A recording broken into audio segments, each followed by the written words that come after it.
Are you ready? It's time. Okay.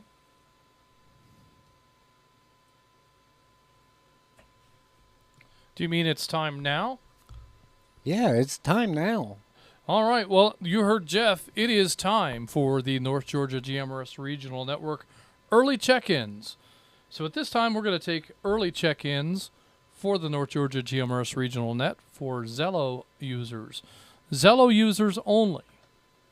Please call Net Control.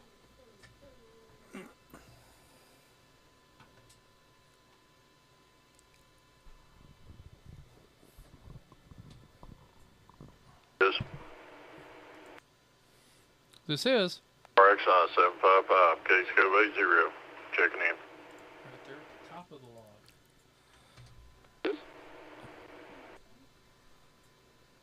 RYR 434, Atlanta 590.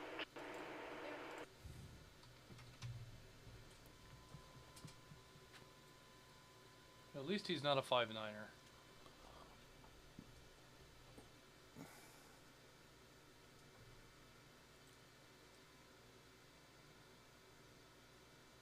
Stop doing that. Okay. I'm going to be ready here pretty soon. Is that all we get? 688.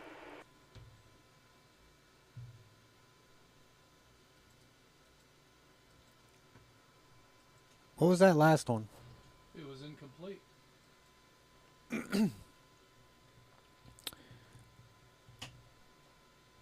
All right, this is Net Control. My name is Jeff, Atlanta 750, WRMR 367. We have acknowledged a Zello check-in from Cades Cove 80, Eric in Rockwood. Also heard Atlanta 590, Bradley in Jasper. Yeah, so we got 2.5 check-ins. Yeah, the half is the one we're missing. We heard 3 numbers, but we don't know if that was part of your FCC call sign or if that was your TAC number. So, very last Zello check-in. Please call back with Net Control with a complete check-in, please. Standing by. People on YouTube can see us right now. Yeah. Can they hear us? Uh-huh. That's so cool. Oh, yeah. No cursing. Well, This is WRXV 688. but the other mics will still pick you up. I didn't get that. WR something something 688. Atlanta 454. I don't know if that's still a Zello sickness. Assistant. This is Bradley, Atlanta 590. Chat 69 was the one that had popped up for a split second on Zello. Chat 69.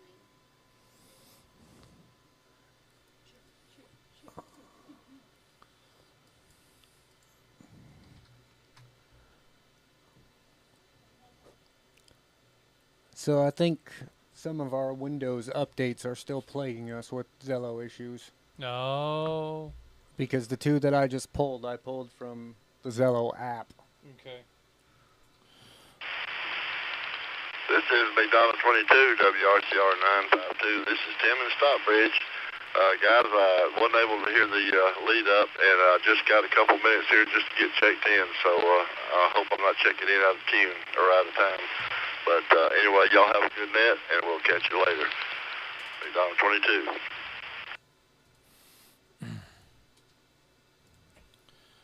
All right, Tim, you are checking in out of turn and out of time and all of that stuff, but that's okay.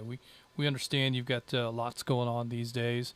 So we've got you in log as he's gonna be in and out because he's got stuff to get to. So we've got you in log as in and out. Let me go ahead and acknowledge we have Atlanta 545 Stephen in Lilburn. We have him marked as in at the moment. Also, we have Chattanooga 69. Ronnie in Rossville is in with us this evening. That's what we have at this time. Also, McDonough 22. Tim in Stockbridge. This is WQYR 514. Atlanta 946. My name is Justin. Jeff already said his name. Kate, who are you? Hi, now that my mic is on. I am WRMR 367, Atlanta 751, Miss Kate. All right, Miss Kate. Well, we've got you in the log as well. Let's go ahead. I understand we're having some difficulty with Zello. So, the machine that Zello lives next to is a Windows machine, and apparently, it took some Windows updates, and maybe did not reboot gracefully. So, Either that or our settings went out the window. Yeah, as a course of the update. So we will have to chase that down. We may have some partial Zello activity. So Zello may be a challenge again this evening. We'll get that sorted out in time. Hopefully it'll come together for us. But at this time, let's continue taking check-ins. You can continue to try to use Zello. If you're not getting through, we'll ask for Zello check-ins again after a bit, and hopefully our technician will have a chance to take a look at that in the in-between. But for now, let's move on to any repeater other than flagship. Anyone wishing to check in to the North Georgia GMRS Regional Net, please call Net Control now. Call now. This is Chat 179. Brett, WRS.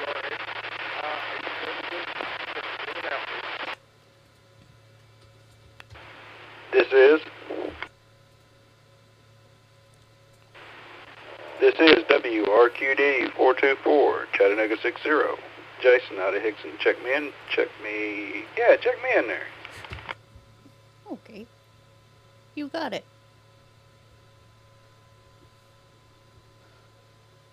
Are we gonna ask Jason about the Friday night thing? Yes. Fantastic. This is WRYL 952 out of Watkinsville, and the name is Jake. WRYL 952, Jake. WRYL 952. Are you typing? WRXM 922, Gainesville 58. Jonathan from Oakwood, check me in, check me out.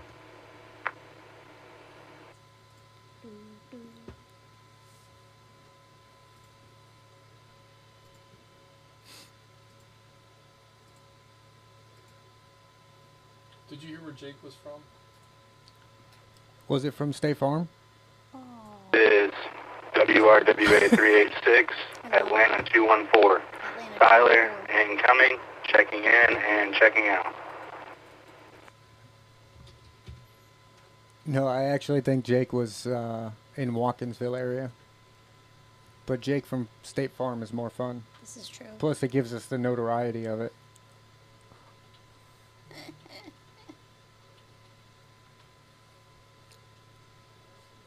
Jake from State Farm. She sounds hideous.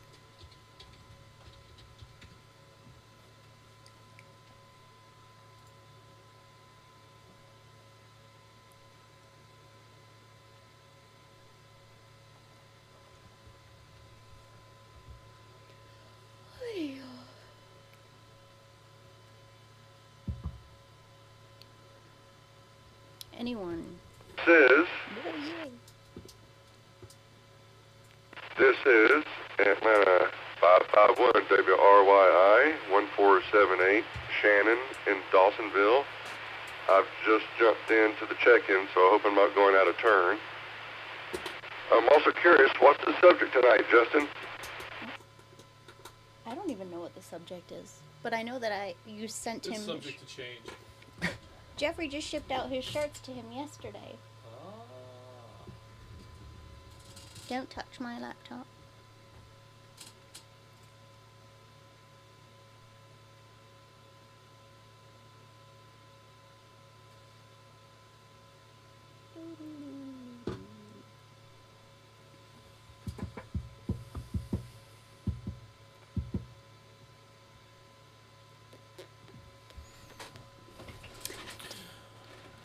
All right, let me go ahead and acknowledge this group of check-ins. We have, let's see, we already talked about Chattanooga 69, Ronnie in Rossville, and McDonough 22, Tim in Stockbridge, but I think a new check-in was Chattanooga 179.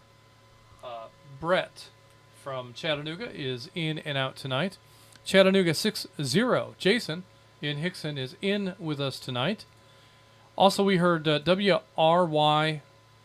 Is that right? WRYZ 952? I don't know. Jake from State Farm or Watkinsville. One or the other. Maybe both.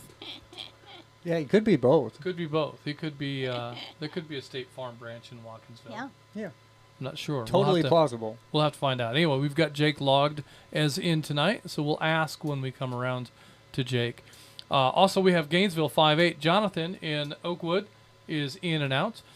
Atlanta 214. Tyler in Cumming is in and out. And we have Atlanta 551. Shannon in Dawsonville is in with us this evening. Those are the check-ins we have at this time. At this time, we're going to go ahead and expand our check-ins to any repeater anywhere, including the flagship repeater. Net Control, standing by. Call now. This is Operators are standing by. Atlanta 236, WRWM 256, Chuck in Dawsonville, checking in. I might stay in for a bit. I think you should.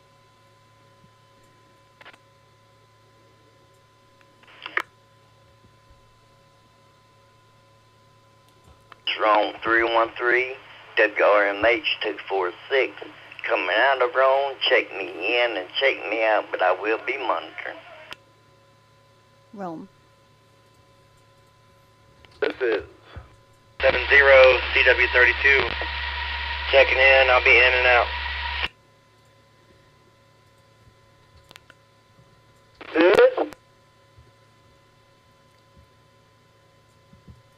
This is WRAT 241, Atlanta 403. Bobby. Bobby, over at the Vortex in Cleveland, Georgia. Checking in. Does that guy still go to band practice? This is Yeah, he'll probably check in. 637, WRQW 647. Dave in Kennesaw, check me in and check me out, please. What about Lance? This is WRWK 95, Atlanta 259. Dana from Dahlonega, and I'll stay in tonight. Everyone's being such good troopers tonight. They're all going to hang around. Correction on Jake. It's WRYL952 if you want to fix that. Gainesville 391, WRVN 393, Dawn in Gainesville. I'll be checking in, checking out, and go dogs. Go dogs.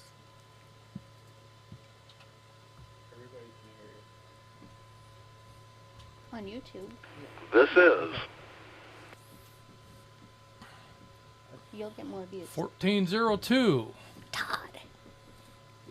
This is Atlanta 1402 WRKN 464. Todd in Sugar Hill by way of Sugar City.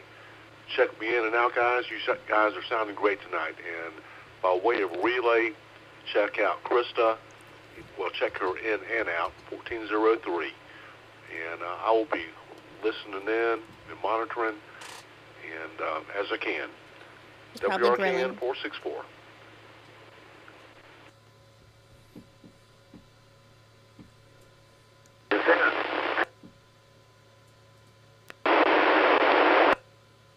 They're in a blizzard. This is WRKA 361, Atlanta 412. Scott Roswell checking in and checking out.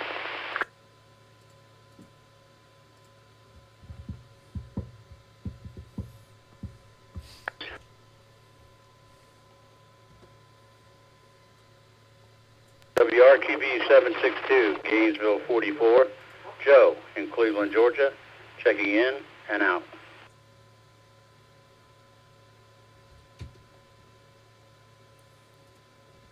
This WRXT 576, Atlanta 610.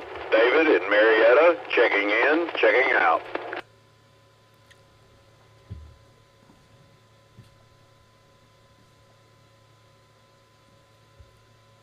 it sounds like Julie's tips worked last week because these check-ins are doing great with getting everything in there correctly.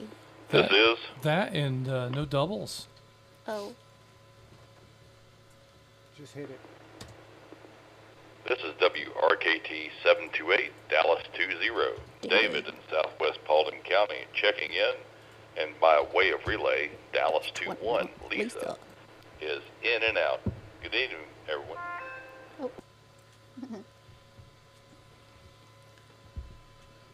Our helpers on the back end say Jake in Watkinsville is CW52.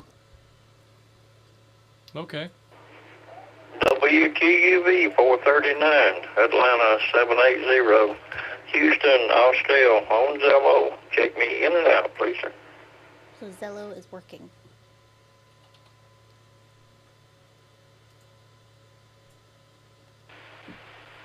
This is?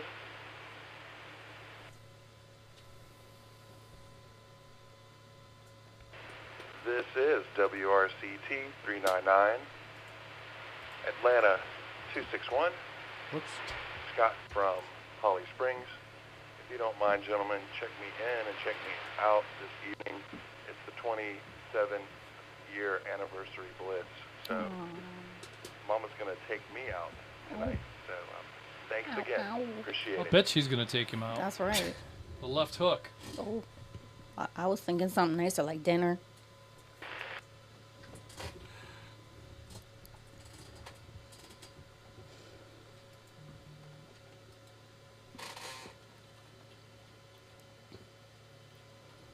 This is what I want for my work desk.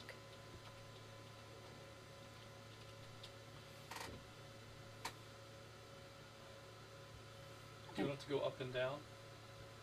No, I prefer to sit because the way my monitors are all above me, so I have to look up. Yeah.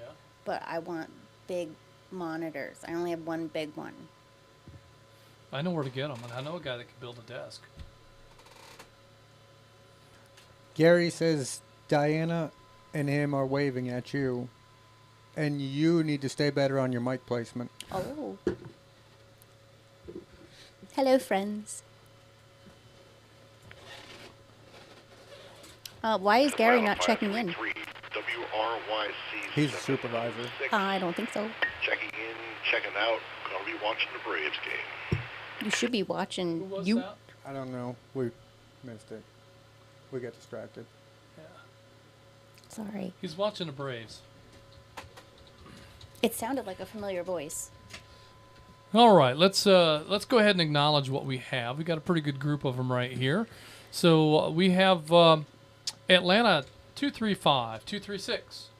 I need to move this monitor a little bit closer. Let's see what that is. Oh boy. That just knocked me off the desk. This is all kinds of fun. Hold on. Hang on. This is why we can't have nice things. Let's see. All right. I Wouldn't think it we're be cool back. if? All right, let's see where we're at. Well, that was 236. Let me see if I can find my place. Atlanta 236 Chuck in Dawsonville. Chuck broke everything, but he's in with us tonight. Rome 313 Jay in Rome is in and out. CW at 32 Rocky in Winder is in and out. Atlanta 403 Bobby at the Vortex is in with us tonight. Atlanta 637 Dave in Kennesaw is in and out. Atlanta 259 Dana in Dahlonega is in tonight. Gainesville 391 Don in Gainesville in and out. Atlanta 1402 Todd in Silver Hill is in and out tonight, as well as Atlanta 1403 Krista, she's in Sugar Hill, in and out. Also, we have Atlanta 412 Scott in Roswell, in and out. Gainesville 44 Joe in is he at the Vortex too? How does that work?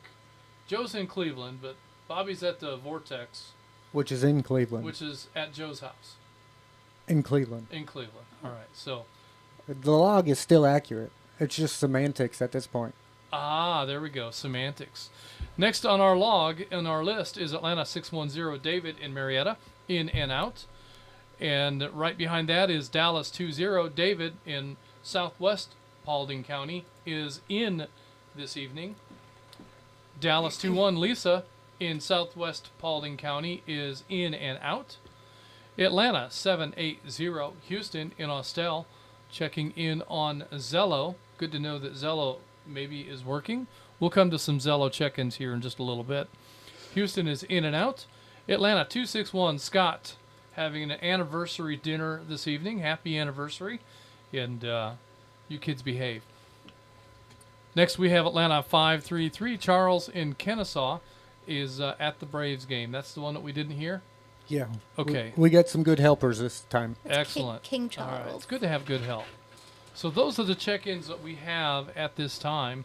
We're going to take one more quick round of check-ins, just a couple of them left here before we take our little break. So net control standing by. This is WRUF 788, Dallas 49er. That's rough. Doug in Hiram. I'm in and out. This is WRQ G806, Atlanta 557, Ed in Kennesaw, in and out. This is Atlanta 60, and by relay Atlanta 61, Gary and Diana. We are checking in and checking out, but we are watching the YouTube file coming across. You guys are doing a great job. If you ask it. Glad to have you. This is WRWM 344 Blue Ridge 63. Mike in Blue Ridge checking in and checking out, and I'll be monitoring. I know him.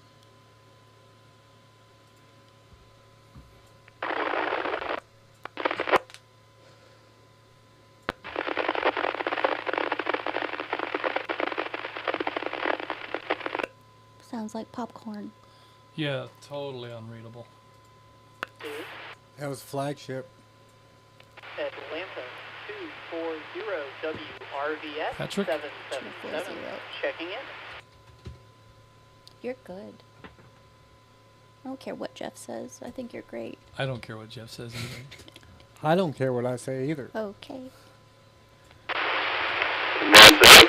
Ooh, Wow. Blue Ridge. No? This is Whiskey Romeo Quebec Foxtrot 531, repeating WRQF 531. Name is Sam. Not a member of NGGMRS yet. Recent licensee, but just wanted to check in and say hello. We love guests. Was that Sam? Sam, I am. Yes. This is WRER 451. Well, they're backwards. Anyway, William in Auburn, Georgia. Having problems tonight. That's William. Be in and out. Gainesville 417. Okay. Is that right? Yeah. That's right. All right, we're going to go ahead and acknowledge what we have right here. Sam, stick around for just a minute because I think I've got your call sign close, but I want to be sure it's right. Let me acknowledge Dallas 49. Doug in Hiram is in and out. Atlanta 557. Ed in Kennesaw is in tonight. Atlanta 60. Gary in Noonan is in and out, as well as Atlanta 61. Diana, also in Noonan, in and out. So we have to behave now that we know we're being watched. Well, we're probably being watched by a lot of folks. Yeah, but they're the ones that write our paychecks. So Blue Ridge 63, Mike in Blue Ridge is in and out.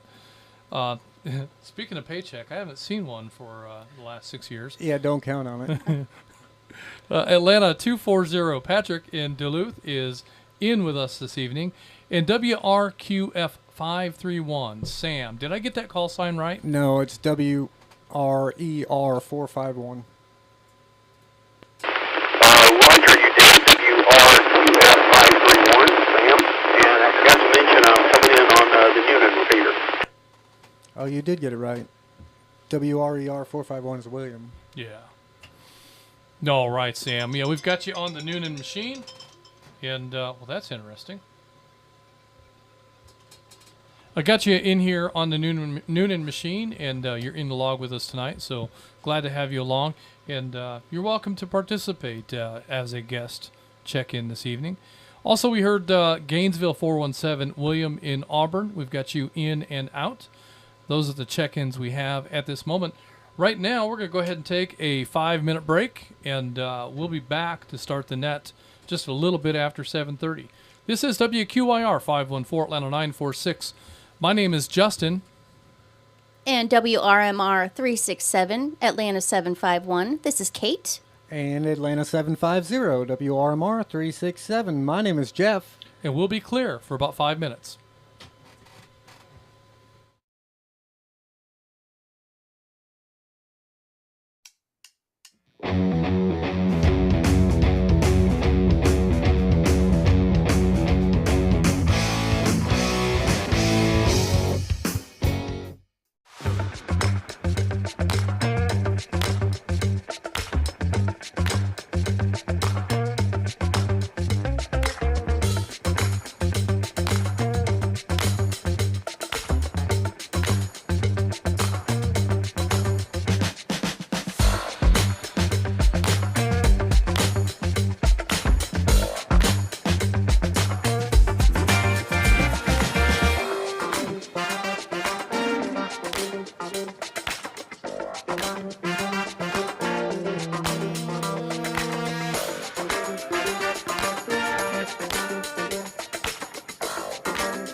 Everyone, and welcome to the North Georgia GMRS Regional Net.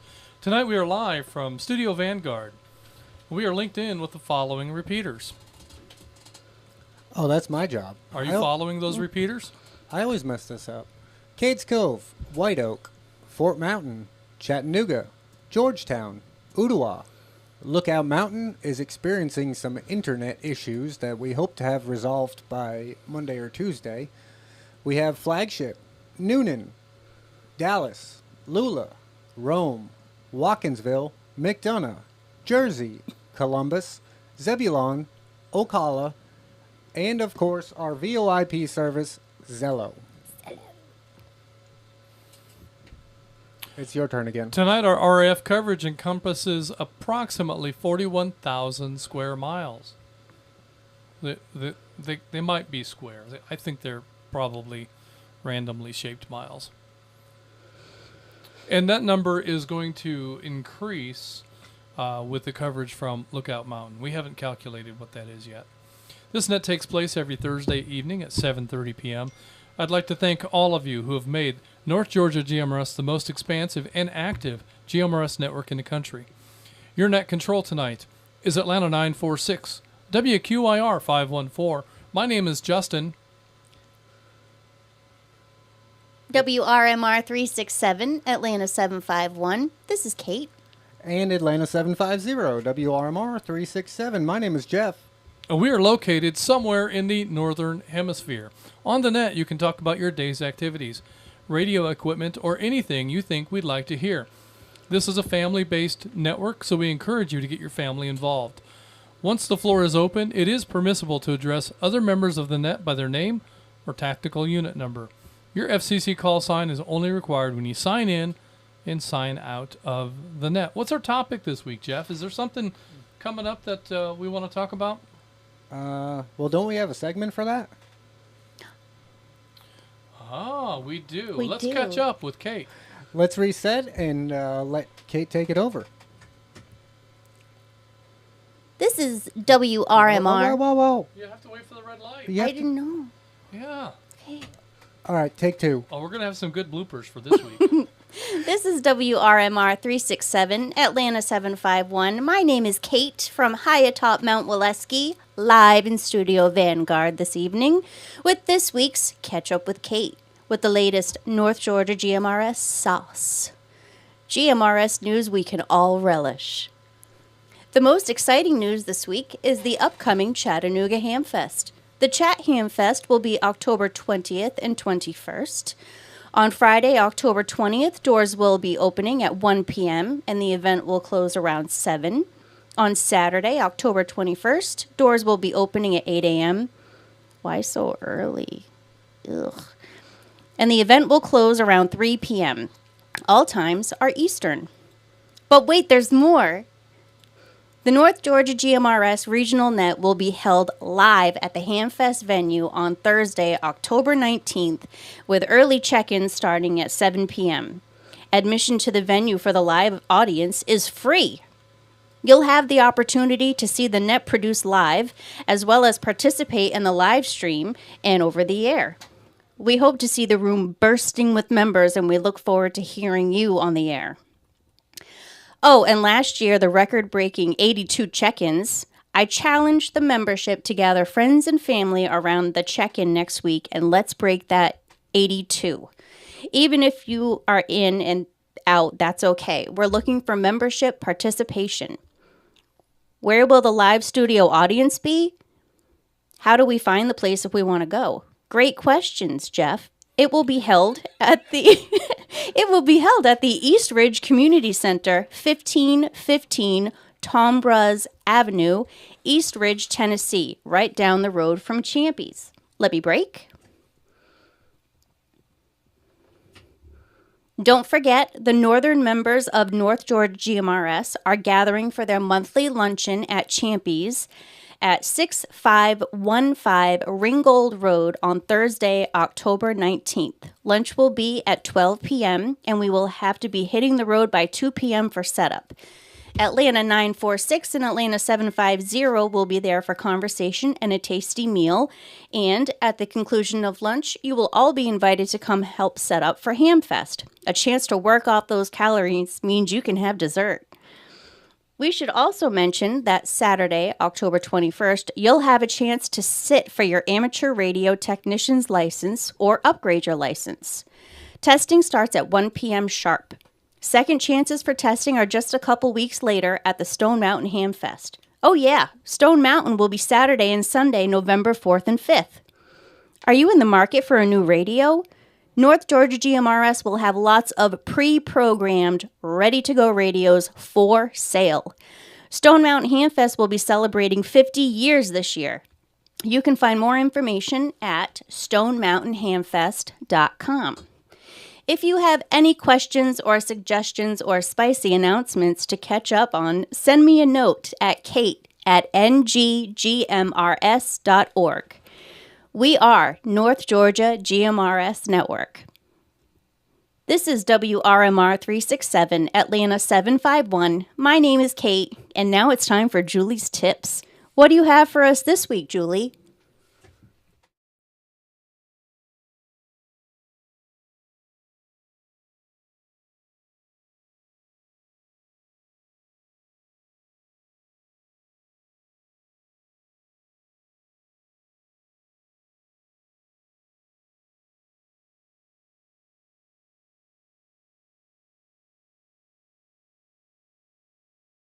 How do I participate?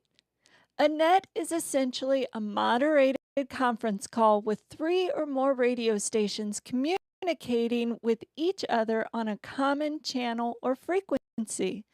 North Georgia GMRS Network features several regularly scheduled nets. Tonight's net is our weekly North Georgia GMRS Regional Net, held each Thursday evening at 7:30 p.m. with early check-ins beginning at 7 p.m. We also have the Rabbit Hole Net, held every other Monday at 7:30 p.m.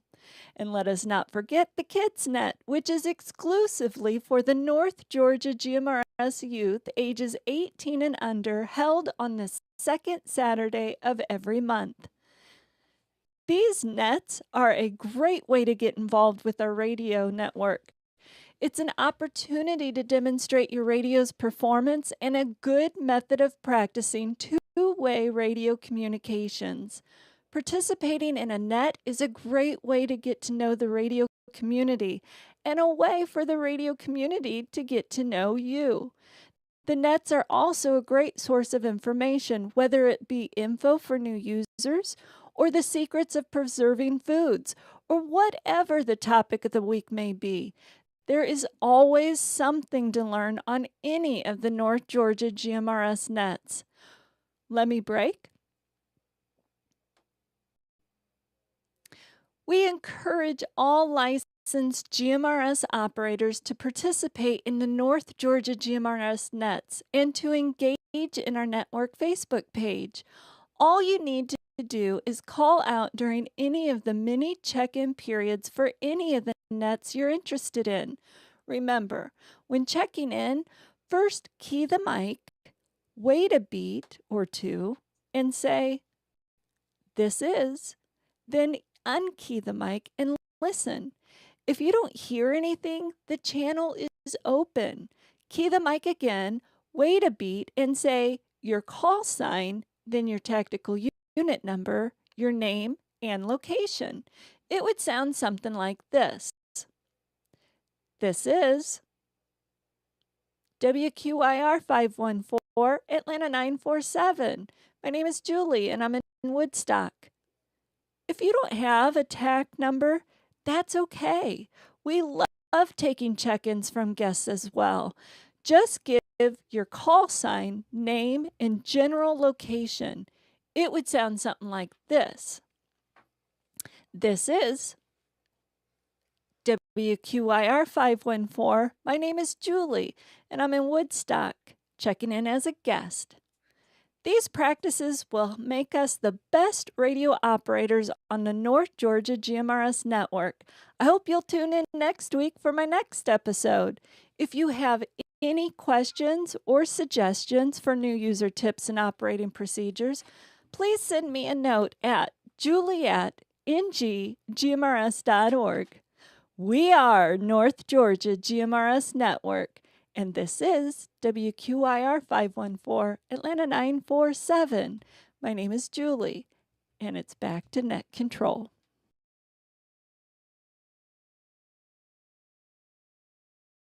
Unmute that. Mute that. Go. All right. Well, thank you for all of that, Julie. And those are some great tips and new user operating procedures. Good stuff for all of us to remember and practice when participating in a net or just in general to be on the air. There's still some good practices there. The key up and then pause briefly before you begin speaking to keep your first syllables from being lost to the repeaters linking up. That's always a good practice too, and it's a hard practice to get to be regular with. But so yeah, what do you have? You just got to get used to that mic. You got to talk into it. Okay, that's much better. Okay, so with that in mind, let's go ahead and continue on with some more check-ins. We'll start off with Zello check-ins. Zello check-ins only, please.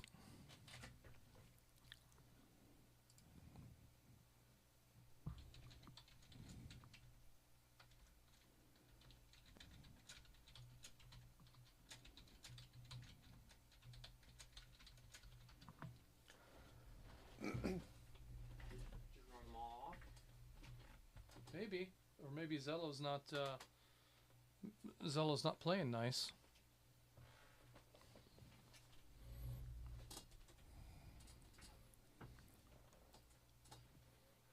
Do I need to give you a little more audio to make up for when you turn your head? No, I just need to.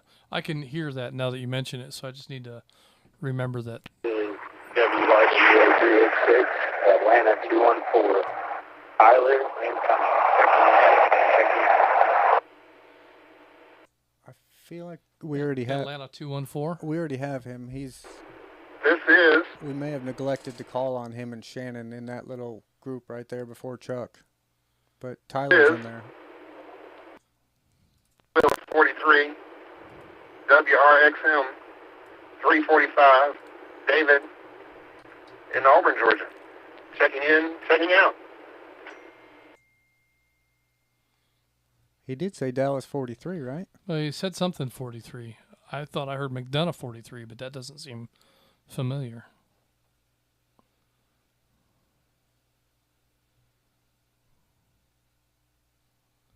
How about Gainesville 43? We were both off.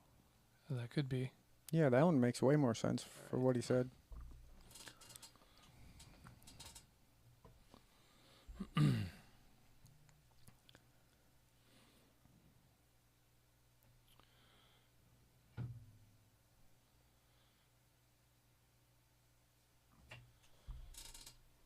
All right. Hopefully we got all of our Zello check-ins in there. We heard Atlanta 214, Tyler in coming. Tyler, we had you in there, but Jeff tells me that I missed reading off your name when we acknowledged early bird check-ins. So you're in there much earlier than now. The Atlanta 214, Tyler incoming is in and out, and we had Gainesville 43, David in Auburn in and out. At this time, we're going to continue with check-ins. We're going to take check-ins from any repeater other than flagship. Net control standing by.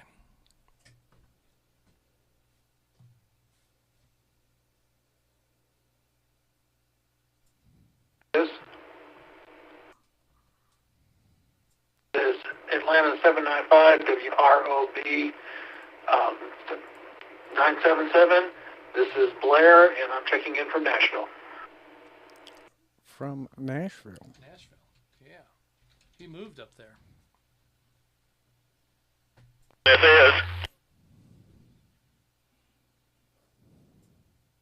is WRXR 379, Atlanta 910, J in Calhoun.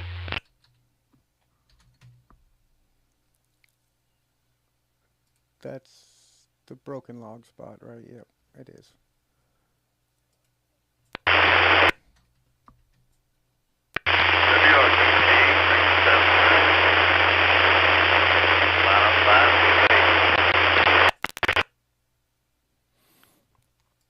Was that 528? All right, last check-in. That was really, really, really noisy. Let's try that last one more time. With try to speak up real loud. See if we can modulate through the noise. Last check-in. Let me go ahead and acknowledge we had Atlanta 795 Blair in Nashville is in with us tonight. Atlanta 910J in Calhoun is in tonight.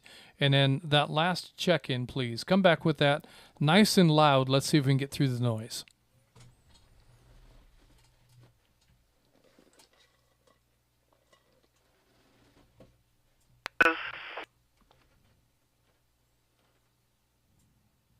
WRQT 379, Atlanta I don't know how you heard 528. that. You, Ronnie and Lyerly. Magic ears.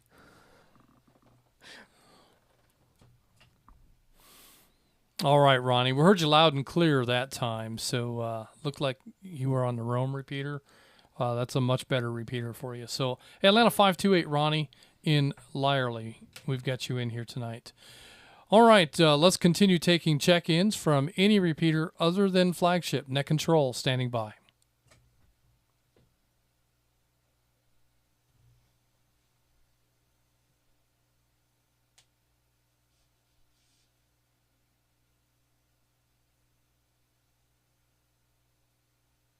We got them all. All right, hearing that moment of silence there, let's continue taking check-ins from any repeater anywhere, including Flagship.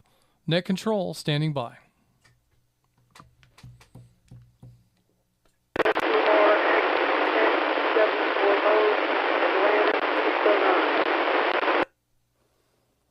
I think that was Atlanta 249.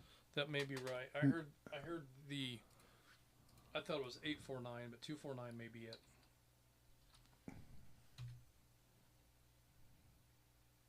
This is WRY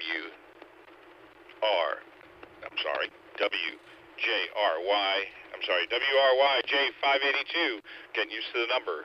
Gainesville 112 for the first time. My name is Bill.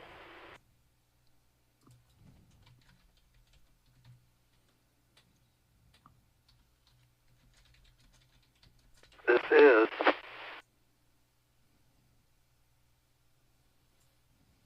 Atlanta 11, WRVG 415, John in Ken, Woodstock. This is WROB 245, Atlanta 849, Pamela in Duluth, and Atlanta 848, Ernest in Duluth. We are in and out. Have a good net. This is G358, Dallas 290, Dallas 291. Isaac and Dallas, checking in.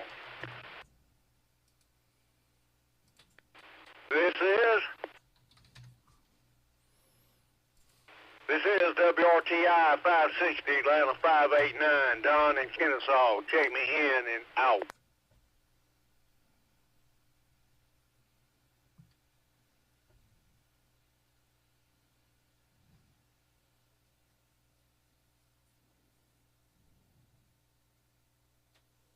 This is WROH 710, Atlanta 902. Check me in and out.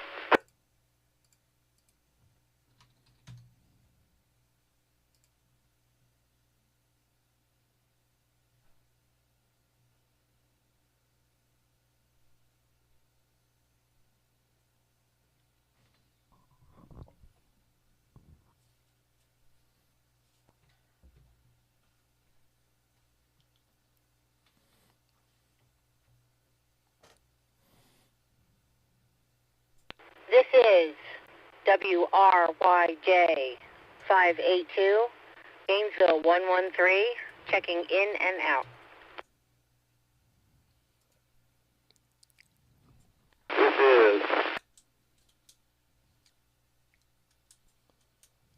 This is WRPM 600 ATL 75 Harry and Marietta checking in and out. I think he just does it now to confuse me. Now that I acknowledged it last week, forgetting the 0. Our Watkinsville station, Jake from State Farm, he's in the live stream. Very good. Very good. Let's talk about the live stream here just a little bit. All right, we've got quite the roundup of check-ins already. So with that in mind, let's go ahead and acknowledge this last group, and we'll move on with things. If you didn't get checked in and you wanted to, there'll be another opportunity for check-ins coming near the end of the program. We'll take late check-ins before we close things out. In this round of check-ins, we have Atlanta 249. Is that Jana in Loganville? Is that what we heard? That was a rough copy. Yeah, I think that's what I heard, but I'm not 100% on that one. So if we got that one wrong, because I thought I heard 849. But that would have been Pamela. And we do have Pamela in here. So that can't be it. Yeah, so in any case, that's what we have for now is Atlanta 249 Jana in Loganville. We've got you in because we couldn't hear well enough to know if you were in and out. Also, we have Gainesville 112 Bill in Gainesville as first-time check-in. Welcome to the program, Bill. Glad to have you along. Stick around. We're going to talk about some things that might interest you with regard to this network and some other options to participate. Also, we have Atlanta 11 John in Canton and or Woodstock, maybe Holly Springs, Cartersville, Cherokee County. He might be in Ackworth. There's no telling where he's at, but thanks for checking in tonight, He must John. have a travel agent like Todd. Maybe. Also, we have Atlanta 849 Pamela in Duluth is in and out. And Atlanta 848 Ernest, also in Duluth, in and out. Dallas 290 Isaac in Dallas. Is he in? He's usually in and out. I thought I heard him say in, but I might have. We'll leave him that way for now. Mrs. Holt at Dallas 291 most likely is in and out. Also, we have Atlanta 589 Don in Kennesaw in and out. Atlanta 902 Noah in Lawrenceville is in and out. Noah, that is my great nephew's name is Noah. He's a brand new one too. Not quite as old as your little one, but yeah, great name. Gainesville 113 Janine in Gainesville is in and out. I think that might be another first-time check-in. Welcome to the program. In Atlanta 75 Harry in Marietta is holding up the tail gunner spot at the moment. No 0. Those are the check-ins we have at this time. So, Jeff, what are we talking about this week? What's our topic going to be? Well, I think we should elaborate a little bit as far as what folks should expect at a Hamfest. We got so many new members now. What are we, 910 or just shy thereof?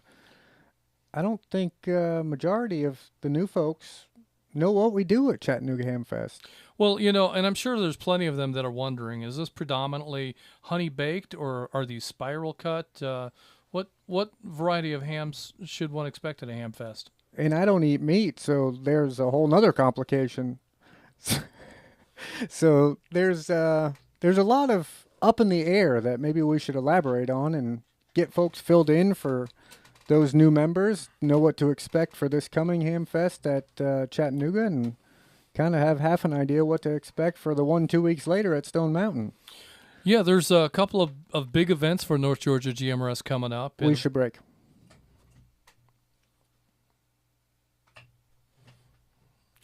So these events coming up are high-profile events for us. We will be at both of these events with a booth inside the venue and the trailer parked outside the venue. And we would invite our membership to come and have a look at North Georgia GMRS. We'd love to see some of the members be able to put names with TAC numbers and shake some hands and and show you some of the stuff that we play radio with on a regular basis.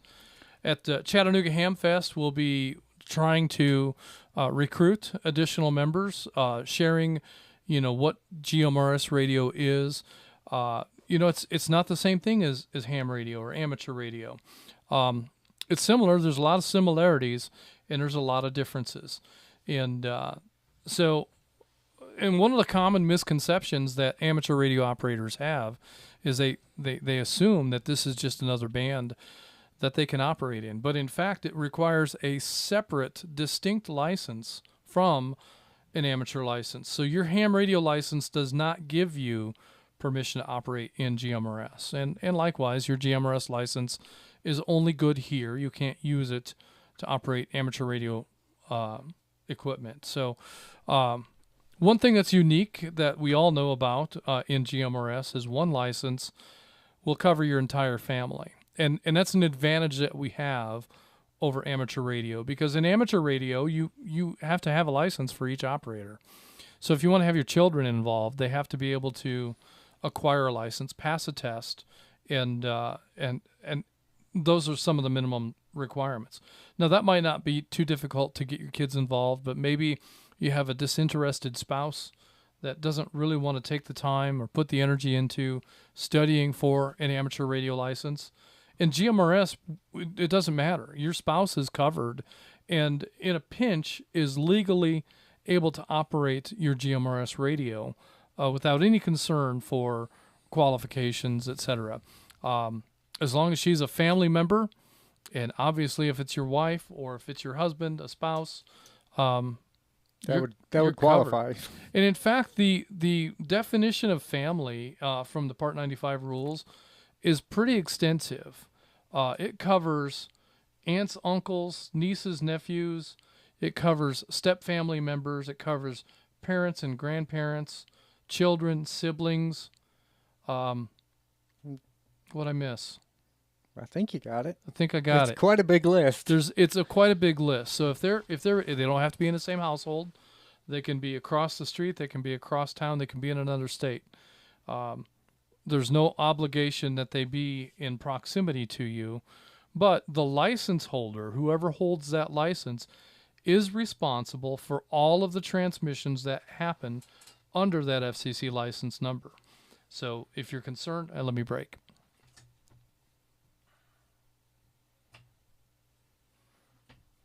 If you're concerned about family members who might not behave appropriately on the air, then it might not be best to share that information with them. And otherwise, we love to hear kids on the air. We do expect kids to be supervised by an adult until they get to the place where they can demonstrate that they can operate the radio responsibly. And but we do welcome children on the air. In fact, we have a second Saturday of each month, we have a youth net. Wait, did I miss it? Is it coming up? When's our next youth net? You're going to make me go to a calendar, aren't you? All right, we're going to check that out. Ordinarily, we would just ask Atlanta 810, but he's busy doing family stuff. So that's one thing that we do try to emphasize is family comes first. If you can't be here because you're engaged in family activities, well, that's perfectly okay. So the second Saturday of the month would be 2 days from now. Okay, so there will likely be a youth net this coming Saturday. What time is that usually? It's in the afternoon, right?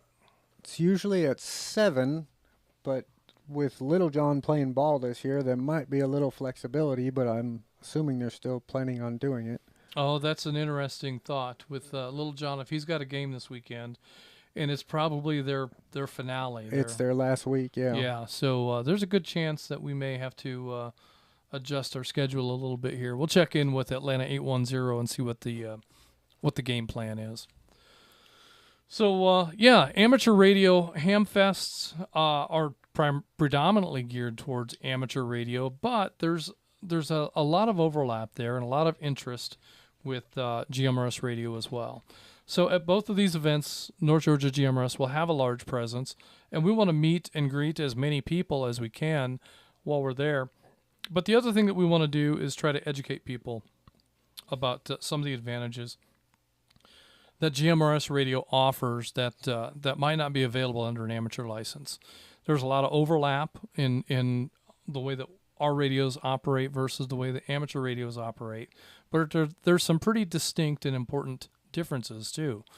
So the way that the privilege of GMRS radio and the way that frequency falls within the band is a huge advantage for us, and lots of things to kind of dig into. So we're going to ask our folks that are checked in tonight. We're going to ask if you plan on going to the Hamfest, and we're also going to talk about some of the things that you might look for or do at the Hamfest. It's a great place to go if you're interested in acquiring equipment. If you're looking for a particular radio, if you have an older radio and you need a microphone for it, if you're looking for an antenna, power supplies are common things to find at Hamfests.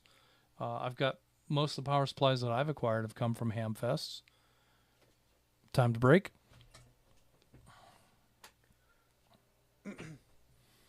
And lots of little gadgets and knickknacks and things that you didn't realize you needed to have until you saw them for sale, and you'll end up with a pocket full of stuff. Well, don't forget, just like last year, just go ahead and hand me your wallet, and I'll just go shopping for you.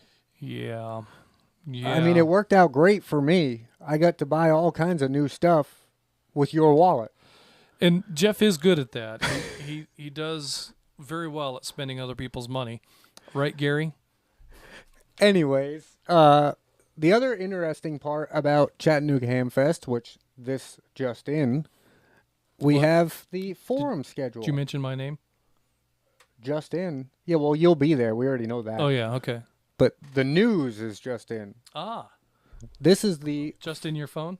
Yeah, just in my phone. I'm not going to fit in there. It's that new. The forum schedule has been tentatively released and subject to change, but it looks like the first North Georgia GMRS forum will be Friday, October 20th at 1 p.m. That is our first 1 hour block. And the second North Georgia GMRS forum block is Friday, October 20th from 3 to 4. What are we going to be talking about during those forums? So one of the forums will be you and I doing a forum about how North Georgia GMRS conducts their nets, the equipment we use, and that kind of thing. You know, a lot of people hear us on the radio, but they don't see what and how we do it. Seems like they could have found somebody more qualified to talk about that. Well, you would think so, but I mean, there is 2 open spots. They're just probably trying to fill them. All right, so if you want to find out how we operate, the equipment we use, and practices that we utilize for a net, then come. What time is that? That's the one at 1 o'clock? I guess that's yet to be determined whether we're taking the 3 or the 1 o'clock spot. Okay. It's going to be either us or Gary. Okay, well, the other forum will we'll just take the 1 o'clock, and then, Gary doesn't have a choice. Well, there's that. I mean, he's watching, but he can't talk back from No, YouTube. because he checked in and out. That's right. So he doesn't have an opportunity to contest this. He's just going to have to take the 3 o'clock. So the other forum slot will be presented by Mr. Gary, Atlanta 60, and he is going to be doing a past, present, and future of North Georgia GMRS, I believe, or something to that effect, however he wants to word it. Those are my words, not his. Of, the history of the network and where we're going and where we are now, I suppose. At 3 o'clock?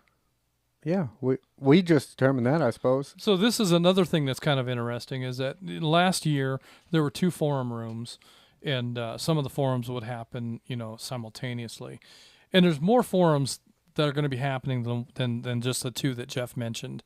They'll be happening throughout. I have the whole list, and it's interesting that you say that. Let's break, and I'll go into detail a little bit more.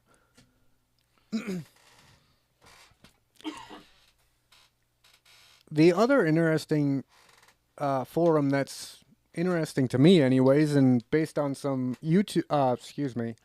Facebook posts I saw just today, there's going to be a forum at between 4 and 5 on Friday about what is involved in setting up a antenna tower at your house. That's going to be put on by Mr. Jeff Martin, which he's the most recent one that I'm aware of that took on that endeavor. Yeah, so Is there more to it than just rent a bucket truck and let it get stuck in your yard? Well, you were there. Yeah, there was. So, he says 3 o'clock's nap time. We might have to switch. Oh my God. Well, I hadn't considered that. 3 o'clock is nap time for the Hobbit, so we'll have to. Anyways, Jeff Martin will be putting on a presentation about putting up a tower. There'll be another presentation about backup power and alternative power sources from Mr. David Wilson. There'll be a Gigaparts forum, as well as a couple of ARRL forums, an electronics workshop, and some Skywarn and some Red Cross forums. So quite a variety there. Yeah, so those are the forums that are happening on Friday? The last ones that I rattled off, the ARRL, the Electronics Workshop, Skywarn, and Red Cross, those will all be on Saturday. Okay. And then part of the day, Saturday, the forum room will be used to offer amateur radio testing. That's not on the schedule, so I'm assuming they found a different spot to accomplish that. Oh, well, okay. All Because right. they got forums right through both days.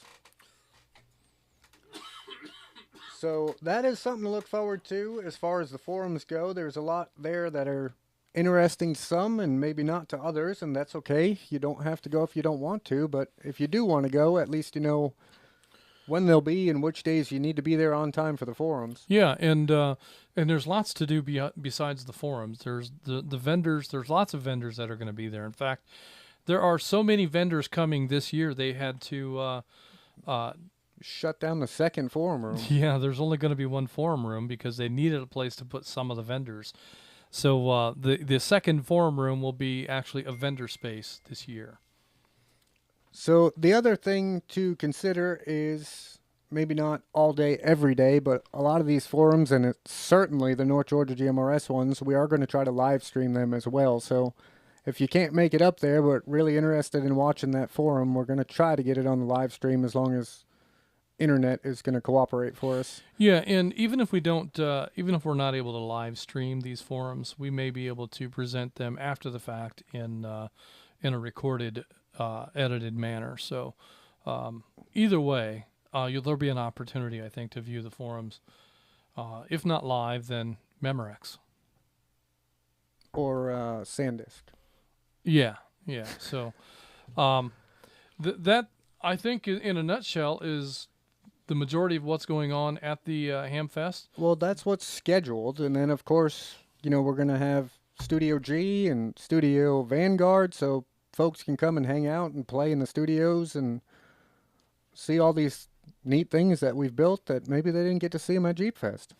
Yeah, and we do have some other toys and gadgets that we love to show off and share with the community. So you'll be able to check out some of the video production equipment that we have in the forum room. We'll be live streaming some of the forums, maybe all of them.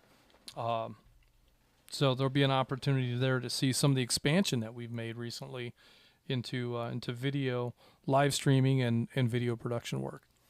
So Jeff, let's go ahead and head to the top and start this thing off. Well, before we go to the top of the list and just start going down with the program, why don't we check in with Jason about Friday? Jason's like the fourth or fifth one down the list, but let's get that over with, and then we can just go down the list like normal. Yeah, it's a good idea. So, Jason, Chattanooga 6-0, I understand you guys are doing some simplex stuff on Fridays. Why don't you explain what you're trying to achieve this Friday and how people can help and or participate?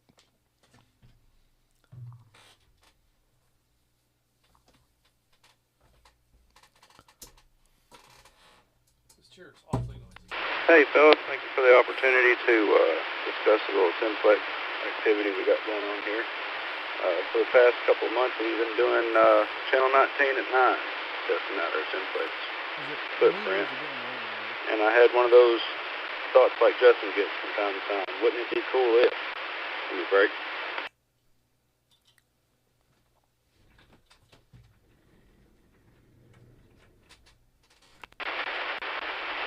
thought a message relay would be pretty neat. I feel like this message relay ties together all the reasons to have and use radio, including power failure, emergency and restoration communications, etc. And most of all, it's fun. So I'd like to get a message from Knoxville to somewhere in Atlanta. Would be great.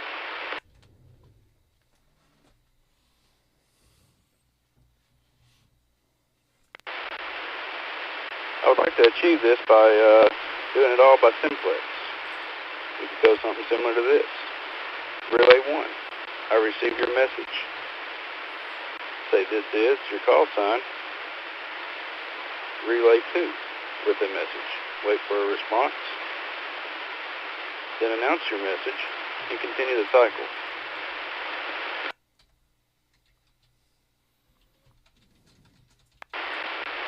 I hope there are a few people per location to bounce this message around before it leaves the general area. That way we can get as many relays in as possible. After the message has been transmitted from your area, continue during your simplex activities for the evening. And on Saturday, let's post your relay number and your general location on Facebook. That way we can see how far this exercise has went. Maybe possible South Georgia. Who knows? Speaking of relays, Chattanooga 69 has requested to be in and out.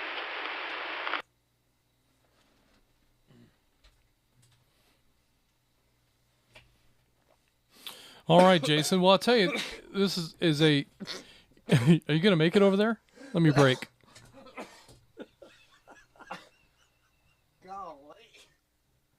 You okay? Oh,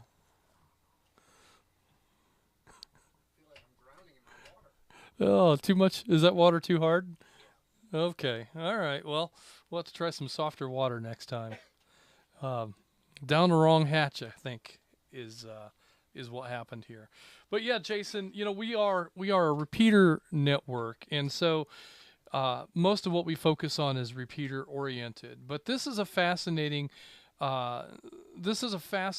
practice, and it's an opportunity to really hone a lot of radio skills, to engage in an activity that can sharpen your radio skills, but also illustrate how effective your simplex operations can be.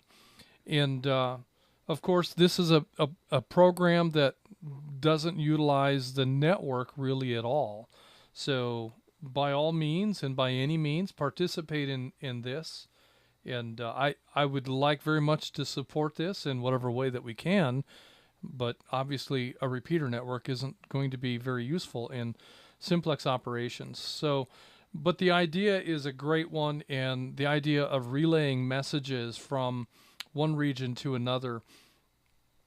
You know, if something happens and the network gets wonky, the grid goes down, our repeaters are going to stand up and operate for quite some time before there's going to be a failure.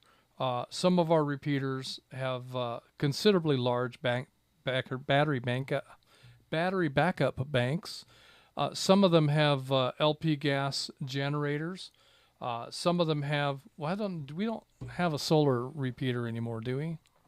We once did, but that was just not a very, very good solution. But, you know, we expect our network to stand up, especially portions of it to stand up for quite a long time if the grid were to be down. With that in mind, if the network is down, so is our linking system. So all these repeaters will be operational, but they will be operational in standalone mode. And as such, you're not going to have the range to be able to talk from McDonough to Knoxville as many of us are used to doing. But that doesn't mean we can't still get a message passed from one region to another region using simplex comms. And this is a great exercise in achieving that and exploring what your radio operational potential is in simplex communications. Let me break. So with that, Jason, I want to ask you to go over that sequence of originating and passing a message one more time. So the first person that's going to have the message is going to be, that person's going to be relay 1. Is that correct? Yes, sir. That'll be relay 1. And then they'll acknowledge that message is received, and they'll become relay 2. And they'll announce they have a message along with their call sign. And then they'll wait for the next person to pick up, and that next person will be relay 3, and they'll pass the message along, so on and so forth. Real nice and simple. And this is going to start on 9 o'clock, but may start a little early, 15 to 9, somewhere around in there on channel 19, the 462-650 frequency. Okay. And it'd probably be a good idea to have a piece of paper to scratch the message down on, and to make note of who the prior relay was and what your relay number is going to be, and make note of, when you pass that message on, make note of who you passed it to and what their call sign is, just to be able to compare notes after the fact. And there will be a post on the Facebook page on Saturday where people can chime in and indicate their relay numbers, the receive and the delivery, and just I think it'll be fun recap and follow up for the event. So I would encourage all of our members to get involved and participate in Friday nights 19 at 9, and engage in simplex radio operations.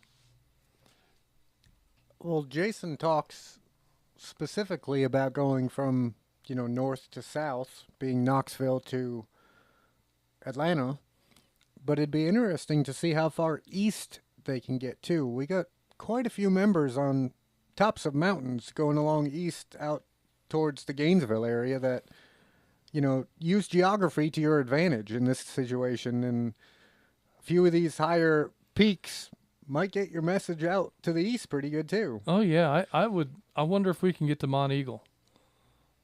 I'd be surprised if we couldn't. It would just be a matter of where you're at on the mountain. It's certainly high enough, but the mountain itself may block you. That's right. But Mont Eagle is certainly a potential going east. Well, I mean, even with that being said, even going towards the south, folks should keep that in mind. Use geography to your advantage. If you got a good mobile install and good mobile rig, and you can drive up to the peak of a mountain that's taller than your base station antenna, then that's where you want to be, more so than in a low-lying cereal bowl, as BR549 calls it. Well, and even at that, if you don't have a good mobile install, if you've got a decent HT and you can get to a mountaintop with a relatively short drive or an easy effort, try that, because I think you'd be surprised at the difference in performance out of an HT from a mountaintop versus from the middle of your neighborhood. Out in the woods, in the trees, in the rivers and valleys and whatnot, your handheld performance in simplex may not be that great, but when you're using the repeater network, you can expect tremendous range out of a handheld. And the same thing is true if you kind of treat your handheld like a repeater and find one of those sort of locations, which are usually mountaintops. Go to a mountain and stand at the highest point you can and see what your HT can do. Would that be standing by? That could be. Let's take a break.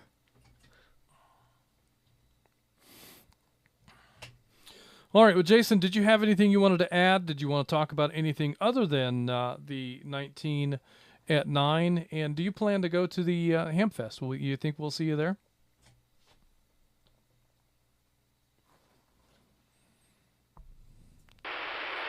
Well, Justin, you made a good point about the handheld.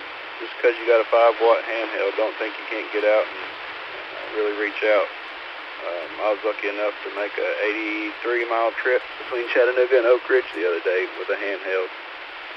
Of course, it's the old location. So everybody's welcome to hop in and give it a shot, listen in, and participate. But, yes, sir, I plan to go to the Hamfest. Sometimes work gets in the way of my hobbies, but I look forward to getting over there, chit-chatting a little bit, and shaking a few hands.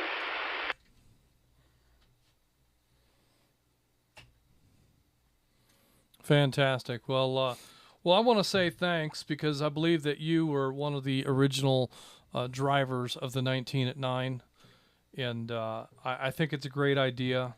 Being a repeater organization, it's hard for me to see how that fits specifically in what we do, but at the same time, I do recognize there's a lot of value in participating in simplex operations, and first and foremost, when you're operating in simplex, you're not engaging a massive region of listeners, and so because it's a smaller footprint of signal coverage, if you need to do 15 radio checks between you and another user, then there's no foul. You're not tying up the network, and you're not driving people batty with hearing the same nonsense over and over again.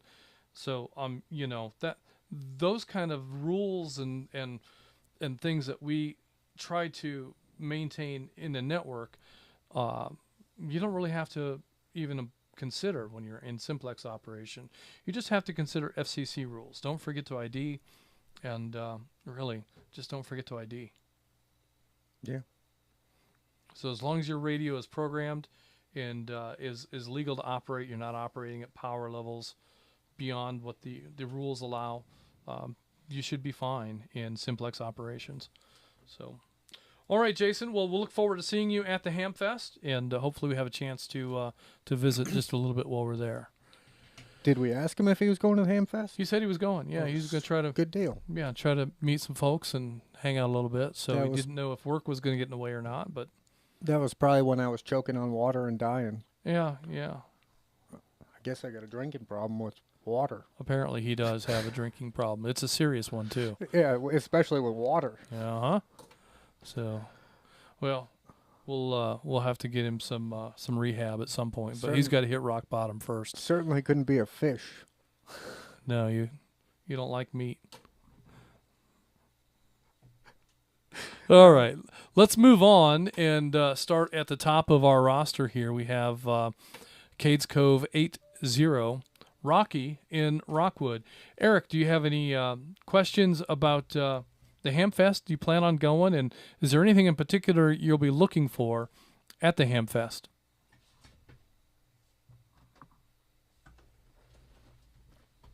Well, good evening, Justin, Jeff, and everybody else on the network. If I'm able to make it, and that is a big if at this point, I will probably be looking around for a radio. I'd like to come across a TK 8190, I believe, what everybody's been recommending to me, or the 890, either one. The only question I've got is, and I may have missed it myself on Facebook or on the radio, either one. I know it's going to be in Chattanooga, but where in Chattanooga? Is there an address?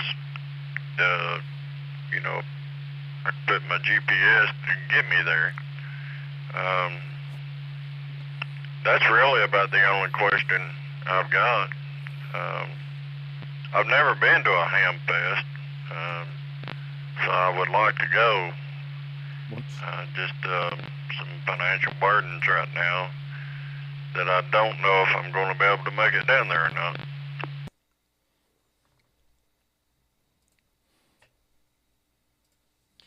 All right, Eric. Well, get your pencil ready. Jeff is looking up the address right now. It's somewhere in the catch-up script. Yeah, the catch-up script with the condiments. Yeah. Maybe it's in the fridge. It could be in a go check the fridge. But it is East Ridge Community Center, 1515 Tombras Avenue, East Ridge, Tennessee. And if you didn't get all that, and you simply use your favorite search engine for East Ridge, Tennessee Community Center, it will come right up that way as well. But it is 1515 Tombras Avenue. And Eric, if you're familiar, which I know you've been to at least one, the lunch down at Champy's, it's literally like 2 miles down the road. It's right around the corner. Just yeah, you pull out of the parking lot at Champy's, you hang a right, you go about 2 miles, and hang a you left. Hang a left on Tombras, and you're right there. And yeah, the community center will be right there on the right, about a block down. So it's not hard to find. It'll be it should come right up on your GPS device with that address. And like Jeff says, if you can't remember the address, just remember East Ridge Community Center. And if you can't remember that, you know, it's the Chattanooga Hamfest, and it's the Chattanooga Amateur Radio Club that's putting it on.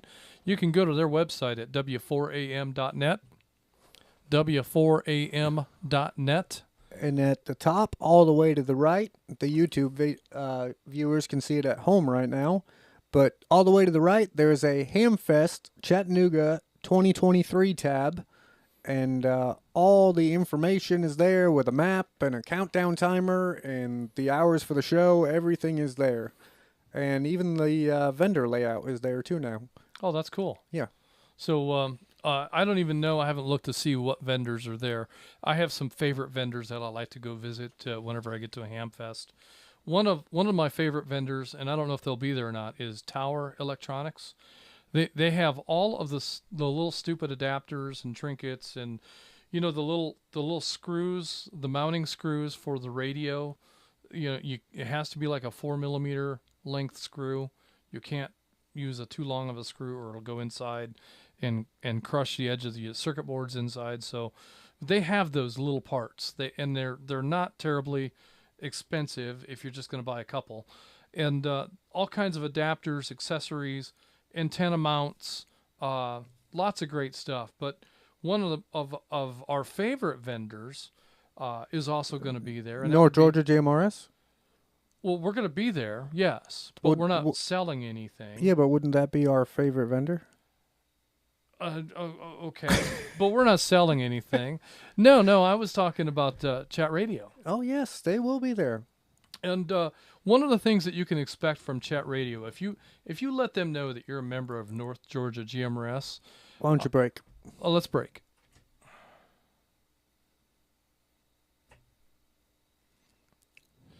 If you're at the Hamfest and you let them know that you're a member of North Georgia GMRS, they will be sure that any of the equipment that they sell you is fully compatible and usable on our network. That is one of the few amateur radio suppliers that are well versed in GMRS radio, and especially in North Georgia GMRS.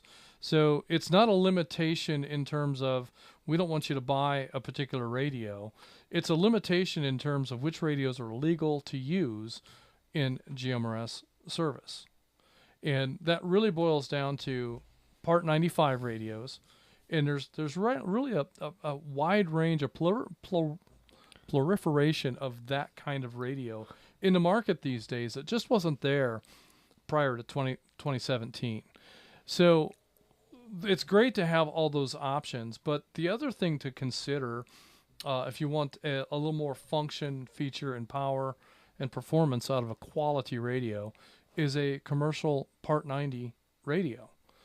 These are radios that can be used or are used in commercial radio service, and they're legal to be used in GMRS radio. And sometimes these radios offer some function and features that your typical Part 95 radio won't allow for.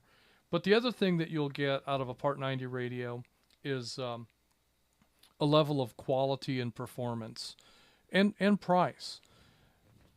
I often, when I'm looking at acquiring a radio, I will look for a used Part 90 radio. I love Kenwoods, but there are a lot of great ICOM radios. There's some good Motorola radios out there. Motorola's are great, but they're a little bit challenging to program. But that doesn't mean that they're impossible.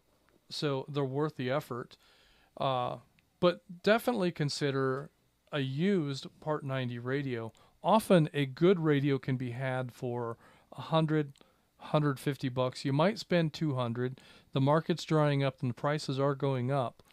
But there are some great radios out there. Some of these radios can be 15 or 20 years old and still sound terrific. And I think recently one of our members has learned that moving from the typical Part 95 consumer grade radio into a commercial radio makes a world of difference in the performance and sound quality, both of your signal going out and how other people sound coming through the radio to you. So Part 90 radios, can't speak highly enough of and highly recommend. Hamfests are great places to find them. But definitely check out Chat Radio. They will not steer you wrong, and they're great friends of North Georgia GMRS. So, well, with that too, as far as directions go, again back to the YouTube viewers at home, I can show them quite easily. But wait a minute, YouTube viewers at home, are we live streaming again? Yeah. Did I not tell you that? I think we were supposed to talk about that, but I don't think we ever really did. Well, I can talk to them right now, but let me break for the RF folks.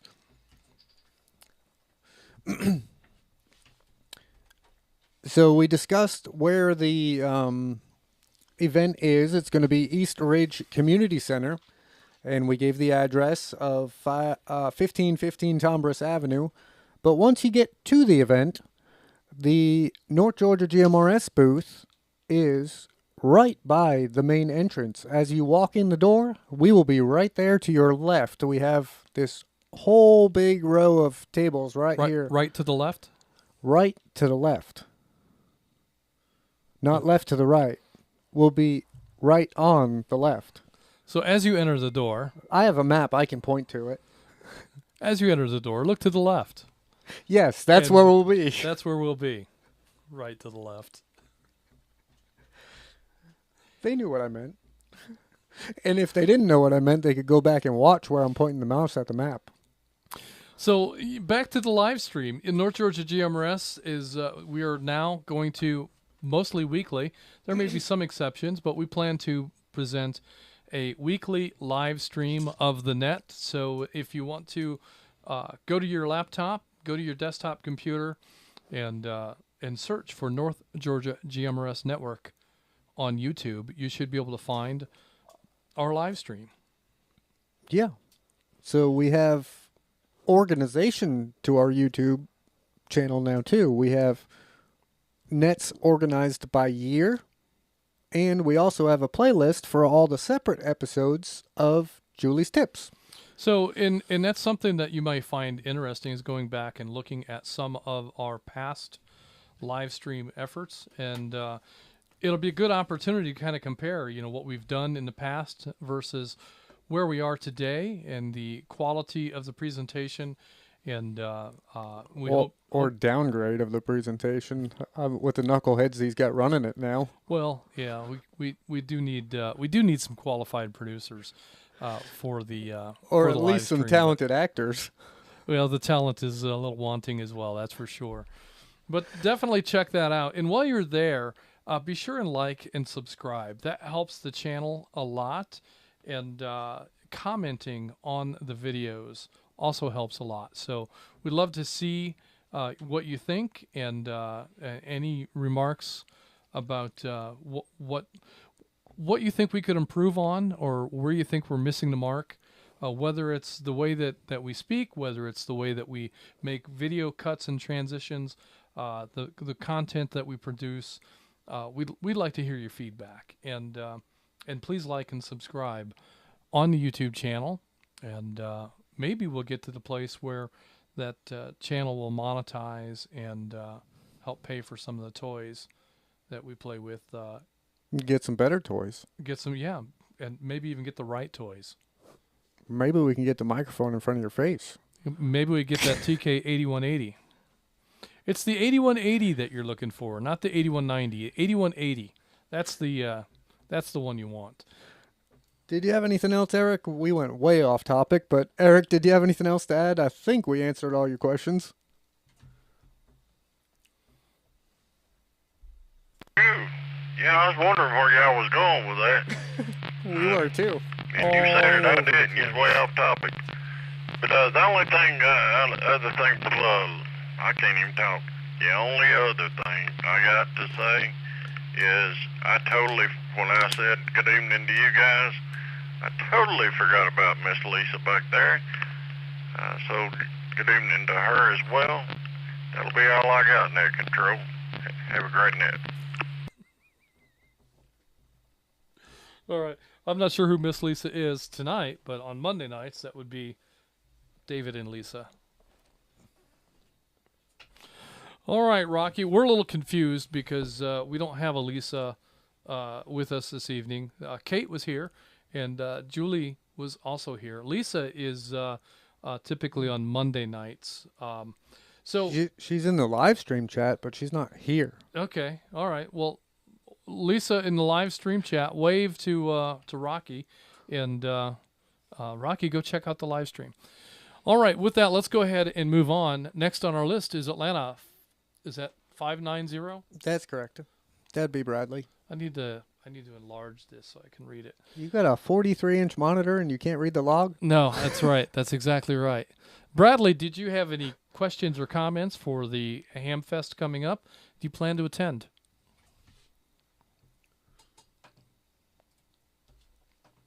Yes, sir. Sorry about that. Had to switch over to my radio. I've got a few things going on, but not too terribly many ideas. I know I'm going to try to show up as best I can if we're still planning on meeting on Friday. Hopefully I can make it. I've been planning on trying to meet you guys for a little while. I don't think I'm going to be able to make the dinner at Champy's, though, or the lunch, as we call it. But I know as well there was a mention of us not selling anything from North Georgia GMRS. I do believe that Gary is bringing some older handhelds, possibly Kenwoods, Atlanta 236, and I've been kind of talking about that because I've been looking at another possible handheld because my antenna had snapped this week. But other than that, not too many. You guys are doing a wonderful job on the net. I just plan on getting to meet a bunch of the North Georgia GMRS family. Well, good stuff. Well, I've been reminded that we are, in fact, going to be selling some things at the Hamfest, and that would be apparel. We'll have some shirts and some trinkets, probably some hats. Do we have any hats left? Yeah, I believe there's hats left. We got coffee mugs. There's a handful of sweatshirts left, not many, but there's all kinds of stuff left. And there's some new product on the way. Will that be here in time? We're hoping it's on the way to the printer as we speak, literally, who's only right here in Georgia, so we may have it. It might be a last-minute ink still wet, but we might have it. So hopefully we'll have some apparel that you can purchase while you're there. And Gary may bring a select few pieces to the Chattanooga Hamfest, but the used radio sales typically and historically happen at the Stone Mountain Hamfest. So if you're wanting to buy a radio that's already programmed and already checked out, bench tested by Gary, if you want to buy that from the North Georgia GMRS Network, those proceeds, any profits that are made on those radios, go directly to support the network. So it's a great way to buy a quality used Part 90 radio. Often you can buy 2 or more radios for the cost of a single Part 95 radio. So, of course, they're used radios, but these are commercial grade radios. They're very high quality, and they have a lot of life left in them. So these radios can sit on a shelf for years, and you put power to them, and they come up and play. Plenty of times I've taken a radio off of a shelf and put power to it, only to have the caps blow up, and the radios, it's a paperweight. So there's a big difference in Part 90 radios versus consumer grade electronics, which is your typical Part 95 GMRS radio. So yeah, definitely hope that we see you there. Champy's, our luncheon at Champy's will be on Thursday at lunchtime, noon, I guess. And then beyond that, we'll be leaving from Champy's right to the venue to start setting things up. So we're going to have to put the booth together. We're going to have to set up for the net on Thursday night. We'll be producing the net live from the venue there at the community center Thursday evening. If you want to come out and be a part of the audience, you're welcome to do that. There's no cost for that whatsoever. And then Friday and Saturday is the Hamfest. So if you're available for any of those time frames, we'd love to see you out there. I understand if Thursday, a lot of folks are going to be working and won't be able to go to the luncheon. I've been wanting to go to the lunch for quite a long time and haven't been able to because of my work schedule. But because I took days off of work to be able to go to the Hamfest, we're finally going to be able to go to this lunch gathering. So that'll be cool. Hope to see you there. Bradley, did you have anything else to add?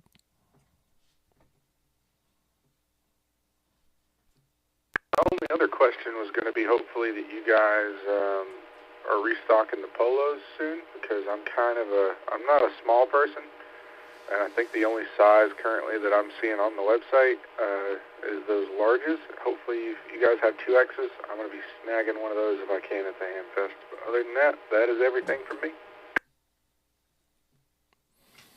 All right. Well, I'm told that the polos will be available in the spring, so that'll be probably order those sometime in February to have them available in March. Yeah, we usually order a great variety of sizes. We're getting into cold weather season, so we stocked up the store with long sleeve shirts and those kinds of things. That's what's on the way. And I heard that some of those are going to be rabbit hole shirts. Yeah, whole rabbits. So if you missed your chance at a rabbit hole shirt when they were offered before, this will be your chance now. So polos specifically are typically warmer weather shirts and golfing shirts and those kinds of things. So the polos will be restocked in the spring. We're basically stocking the store based on the season. So right now we're gearing up for cold weather, and a lot of folks have been asking for long sleeve shirts and sweatshirts and those kinds of things. So that's what's on order. Well, fantastic. All right. And so with that in mind, hopefully you'll find the shirt and size that you want. But yeah, the polos will be later in the year. So, all right, with that, we're going to go ahead and move on to Atlanta 454, Stephen in Lilburn. Stephen, are you planning on going to the Chattanooga Hamfest?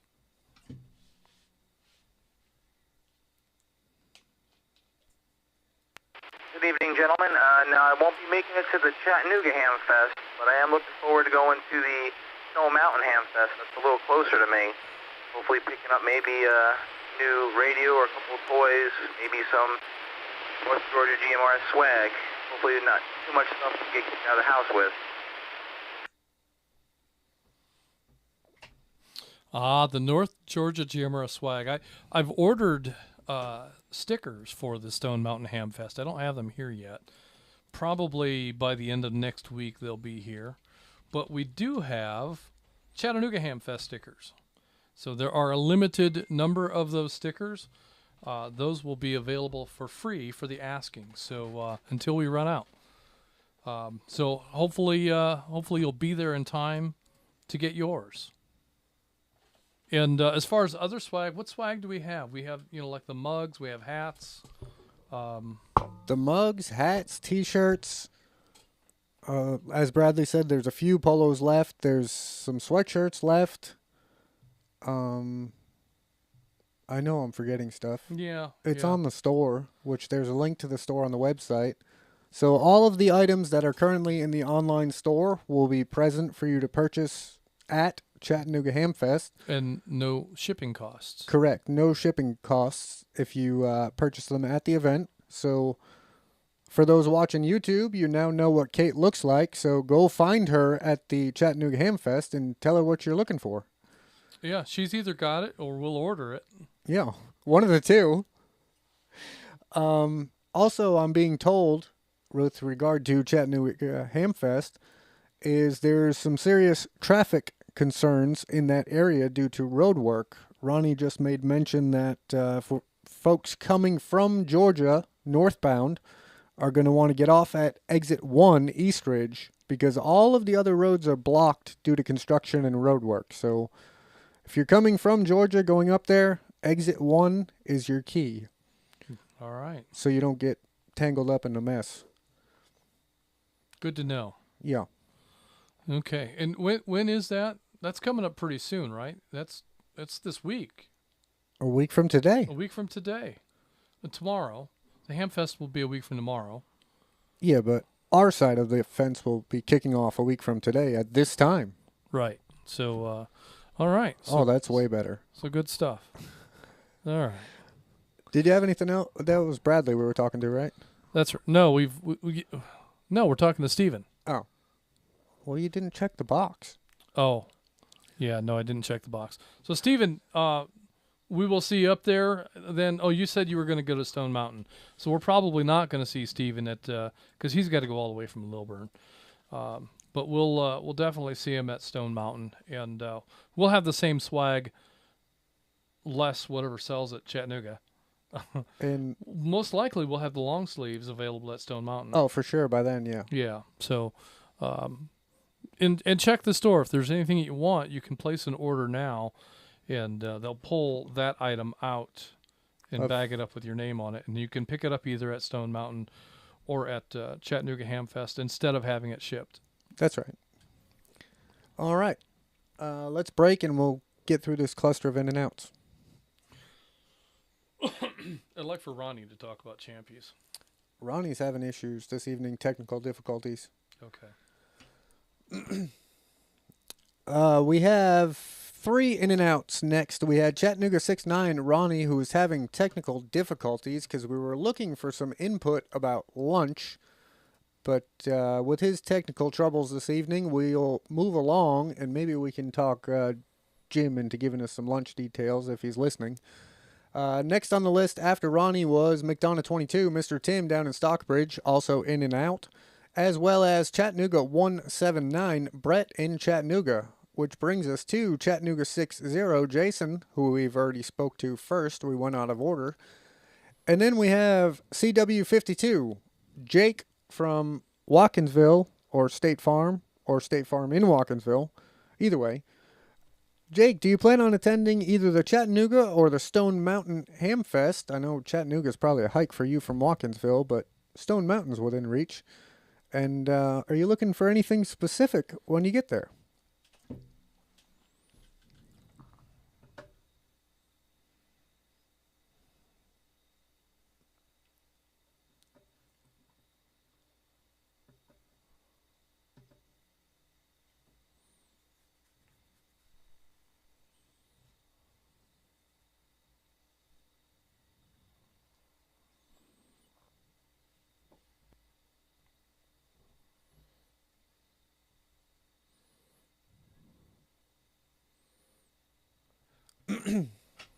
It's 10 minutes till 9. Who are you talking to?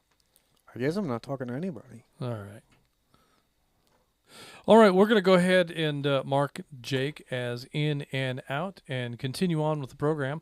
Gainesville 58, Jonathan in Oakwood is in and out. Atlanta 214, Tyler incoming is in and out.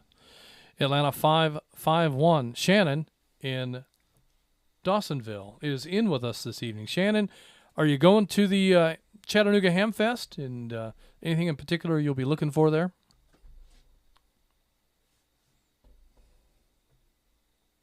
Well, actually, I was considering the Chattanooga Hamfest, but I got talking to Dana 259, and he convinced me that maybe it might be a shorter travel for me to go to the Stone Mountain one. I was actually just looking up to see when it was, trying to figure out what dates. Do you happen to know what dates the Stone Mountain one is?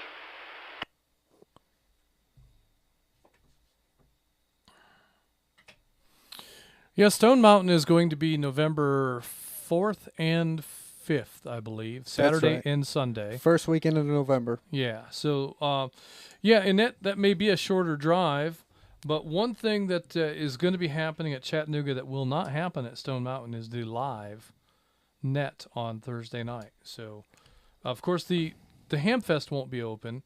The only thing happening will be the net, but it'll be an opportunity for folks to come and visit, see how the net is produced, see some of the behind the scenes, in front of the scenes, and beside the scenes activities, and wave at the camera.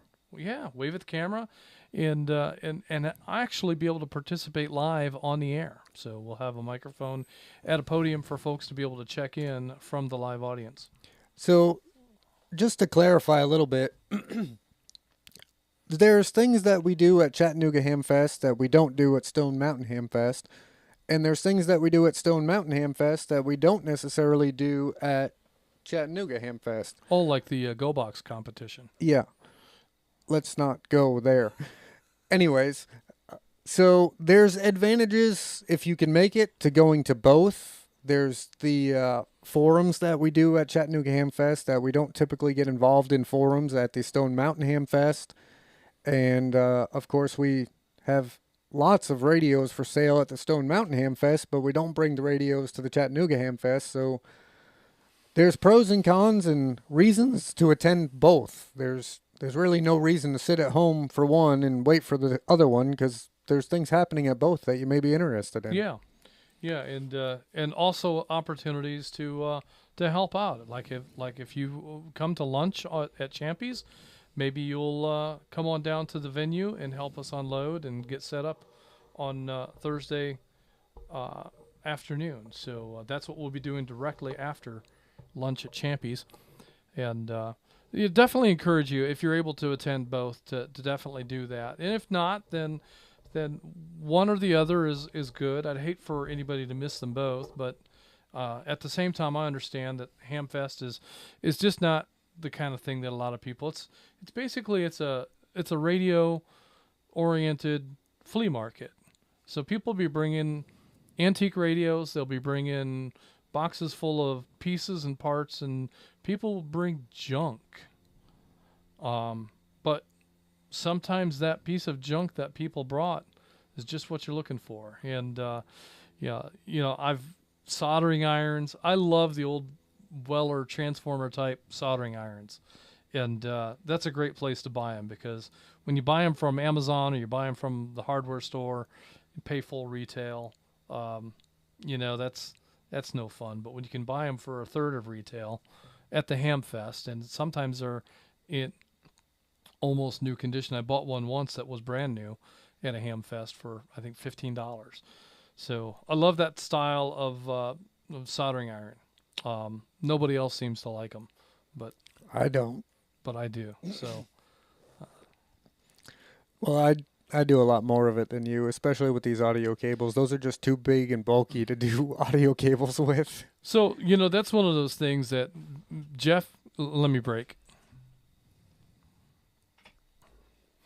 Jeff just jumps right in. He starts building audio cables, and so I'm not really interested in competing with him. And so if he wants to make the audio cables, I'll work on something else. And so we've worked out a pretty good program where Jeff does all the hard stuff and I watch him. And then when it's time to do some of the easier things around here, I get right on that. And I go get coffee. Yeah, so it works out great. It works out great. Jeff will throw his coffee cup down and say, I quit. So, all right. Well, hopefully we'll see you there. Let's move on next to Atlanta 236. Yeah, speaking of going to get coffee. Are you going now? Atlanta 236. Oh, you think he'll bring us some? He might. I mean, he's got the coffee order down pat from Jeep Fest. Fantastic. Well, Chuck, how long will it take you to be here with coffee? Let's see. Probably about an hour away from me here. So, yeah, I don't think you're going to get any tonight. Well, looking at the roster and looking at the clock, I think we're going to be here in an hour. So we'll see after a while. You plan on going to the Hamfest? I don't know. I haven't decided yet. We'll see. Of course I'm going. Got a big day on Saturday. I'm looking forward to it.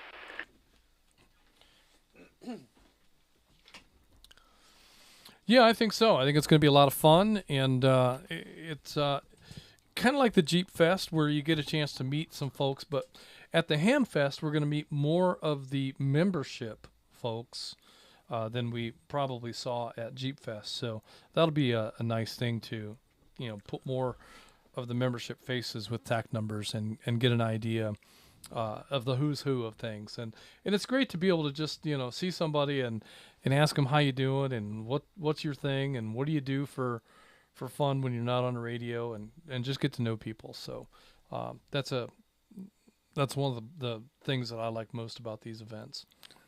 Yeah, and I think that'll be, like you said, a lot more social time. Last year we were covered up with forums and those kinds of things. I mean, you and I had a forum almost every other hour, it felt like anyways. We only have one this year. Right, so I think it'll be a lot more fun and social a time where we can hang out with folks and shake hands and those kinds of things that, like you said, at Jeep Fest we just didn't have the time to do. Well, and since Gary wants to go early, we can pretty well count on saying whatever we want to at 3 o'clock because he'll be napping. Yeah, so we won't have to worry about getting fired. Yeah, so I see the advantage to that.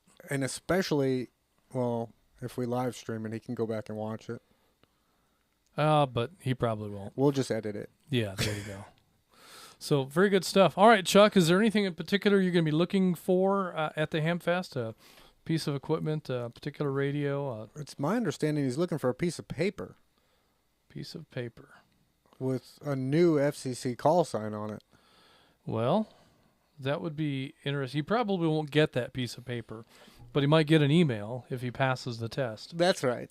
So I understand Chuck is probably amongst several that are going there with at least intentions of getting a technician test and maybe upgrading from there as well. Well, that's fantastic. I definitely recommend, as you're studying for the technician test, spend a little bit of time with the general material. When I took my test, I had no idea. No one had ever told me that as soon as you pass one of the tests, they give you the next one. And so I didn't know that I was going to get the opportunity to take the general test when I went to take my test for technician. And when the guy says, well, here you go, here's the general, go ahead and take that while you're here. Oh, okay. So I did. And, without having studied for the general, just having studied for technician, there's a lot of material that kind of overlaps into both.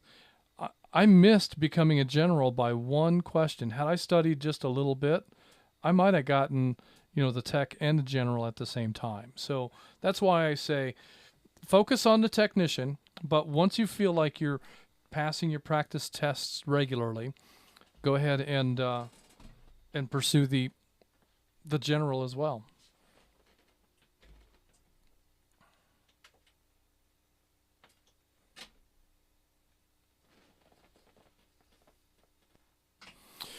All right. Well, thank you for all that, Chuck. We're going to continue on the roster here. Next, we have Rome 313. Jay in Rome is in and out. And CW 32, Rocky in Winder is in and out. That'll bring us to Atlanta 403. Bobby at the Vortex. Bobby, are you coming to the Hamfest?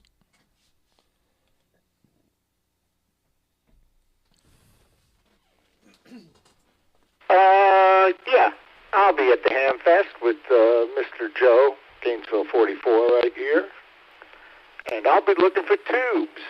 Tubes, them old things that used to make radios work. But I need a handful of tubes for an old stereo amp, so that's what I'll be looking for.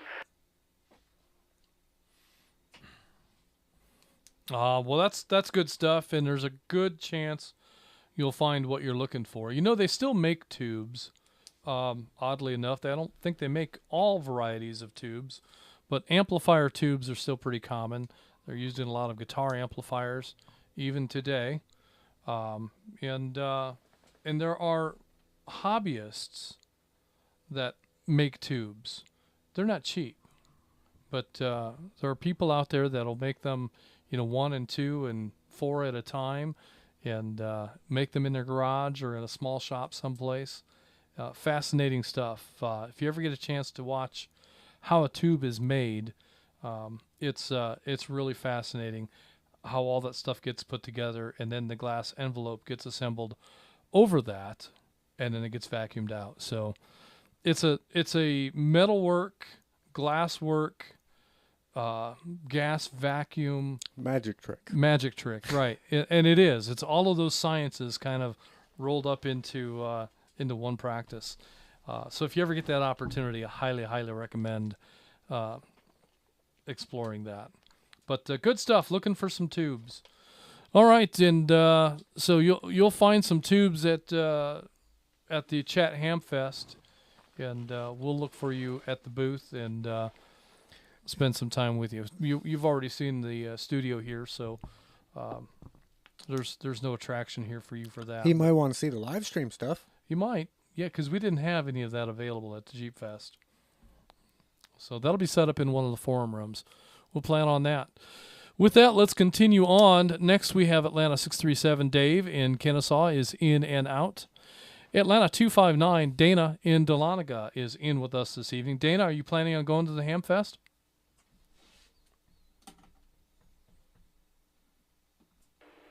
Hey guys, well, first I got a question. Is Chuck the coffee man or the donut man? Or is he both?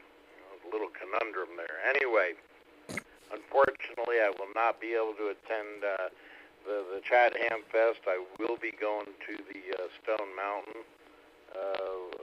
event, so I'll be missing seeing you guys, but I'll be definitely watching the live streams and be one of your cheering sections, let's say.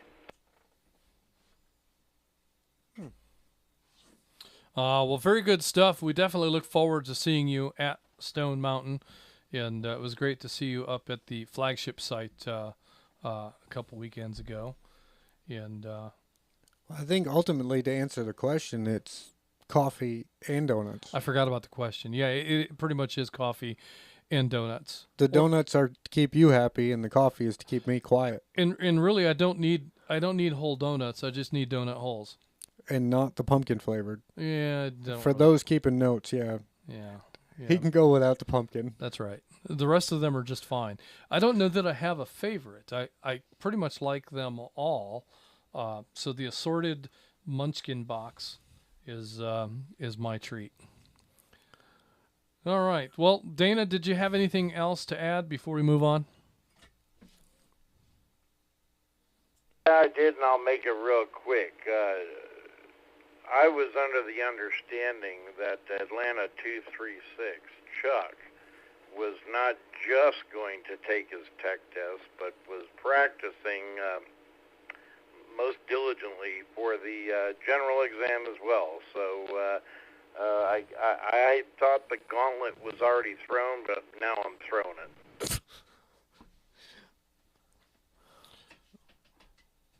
Why stop there? Well, I mean, because as soon as he passes the general, you know what they're going to do? They're going to hand him the test for the extra class. Well, let's not stress him out or jinx him. So, I mean, we've had members in the past that have gone for the trifecta and have pulled off the hat trick. So, yeah, why not? Well, I've already told him, too, if he sits and takes the tech in the general, he can borrow my book that we use to study for the extra and take it 2 weeks later at Stone Mountain if he wanted to. Absolutely. Absolutely. That would be fantastic. So, I think that let's put some pressure on. I don't want to overwhelm him with pressure. And I think that Chuck is able to shoulder the burden well enough to be able, he's going to do what he can do. And I'm excited to see. Well, don't forget these tricks we got to teach him too. Well, yeah, that is going to take up a portion of his brain, but hopefully he'll be passing the test.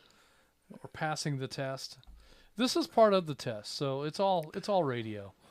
We just do radio differently than anybody else in the entire world. Chuck, we got you a whole fresh pad of Post-it notes here, so you can stick them all over the desk and make it work for you. That's right. Yeah, there's several of those fresh pads, so definitely use one up. All right, well, thank you for that, Dana. We've got a list of in and outs coming up here. I have Gainesville 391 Don in Gainesville in and out. I have Atlanta 1402 Todd in Sugar Hill is in and out. Silver City. He's in Silver City. And we have Atlanta 1403 Krista is actually in Silver City, is in and out. We have Atlanta 412, Scott in Roswell, in and out. Gainesville 44, Joe in Cleveland, hosting the Vortex of Radio, is in and out. Atlanta 610, David in Marietta is in and out. That'll bring us to Dallas 20, David in Southwest Paulding County, in with us this evening. David, do you have any news to share? I expect you're going to tell me that you can't make it to the Chattanooga Hamfest with all the rings you have twirling around your world at this moment. But do you have any news you want to share?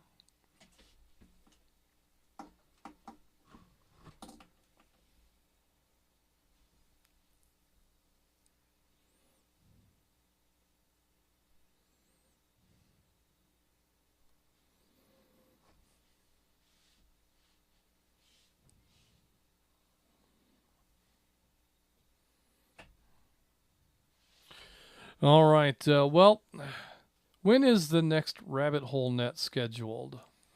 It's supposed to be this coming Monday, but I just approved a Facebook page shortly before we came on the air from Miss Lisa regarding the postponing of it due to their current news. I'm not going to spill the beans, but you probably don't care. Well, I don't know that papers have been signed yet to be able to really spill the beans. But nonetheless, circumstances are such that the Rabbit Hole is going to be temporarily suspended, I guess would be maybe the right way to say that. They're just, with their current obligations, they're just not able to host the Rabbit Hole. Their station is partially dismantled at the moment. And so that all of that is to say, stick around.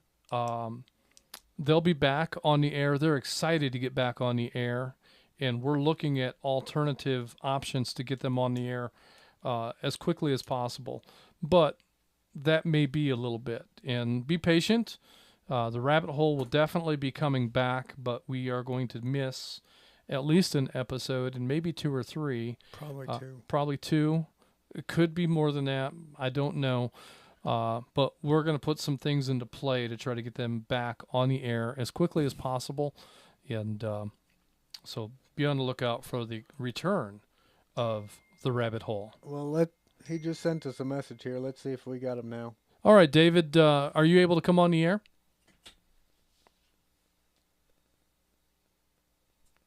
Hey, guys. Yeah, I guess that speaker mic doesn't work.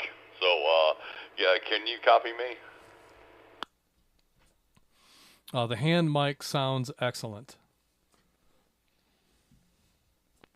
Perfect. Well, it was actually the hand mic that I was using on my handheld radio, my HT, that was not working at all.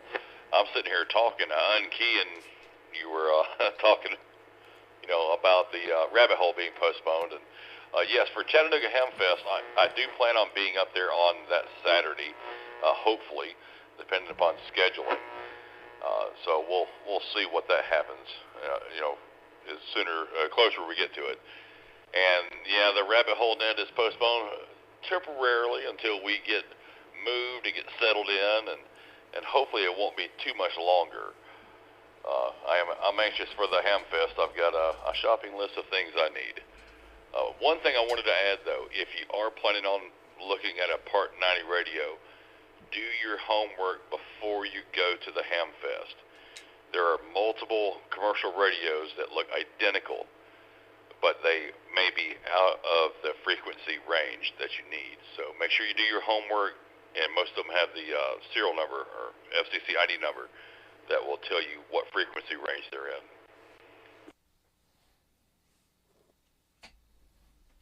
That's a great point, David. I'm glad you brought that up. Yes, there are lots of UHF commercial radios that are in the 400 megahertz range, but are not compatible with GMRS radio. So you have to pay attention and be sure.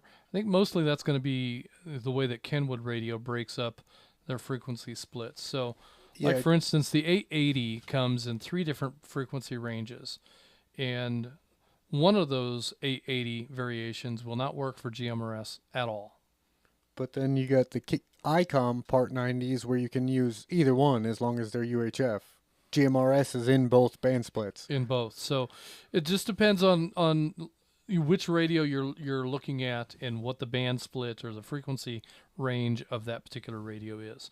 It is entirely possible that you could buy a radio that is indeed a Part 90 UHF radio and would be perfectly legal for GMRS if it had the correct range.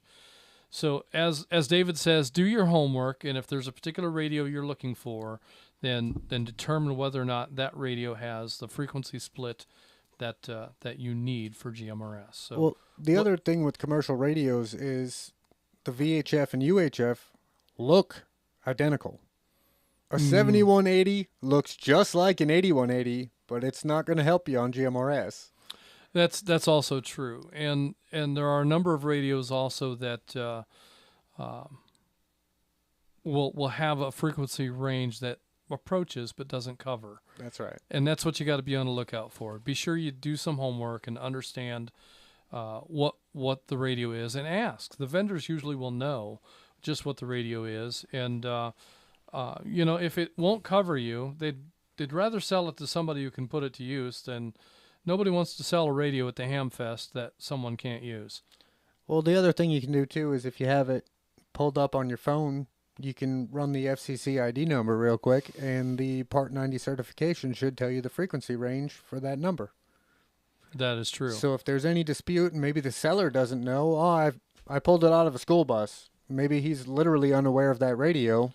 You can kind of do your homework if you have the numbers off the back of it. And looking up the FCC ID number is a great idea because two things come from that. One, the part acceptance with the FCC.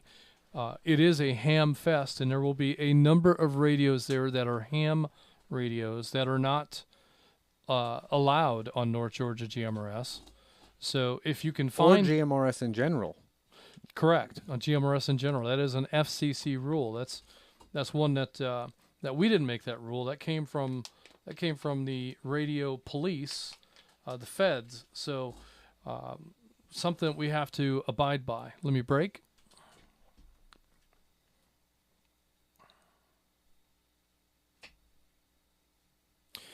So good point, David. Thank you for bringing that up. Look forward to seeing you on Saturday. And do you have any other news that you want to share?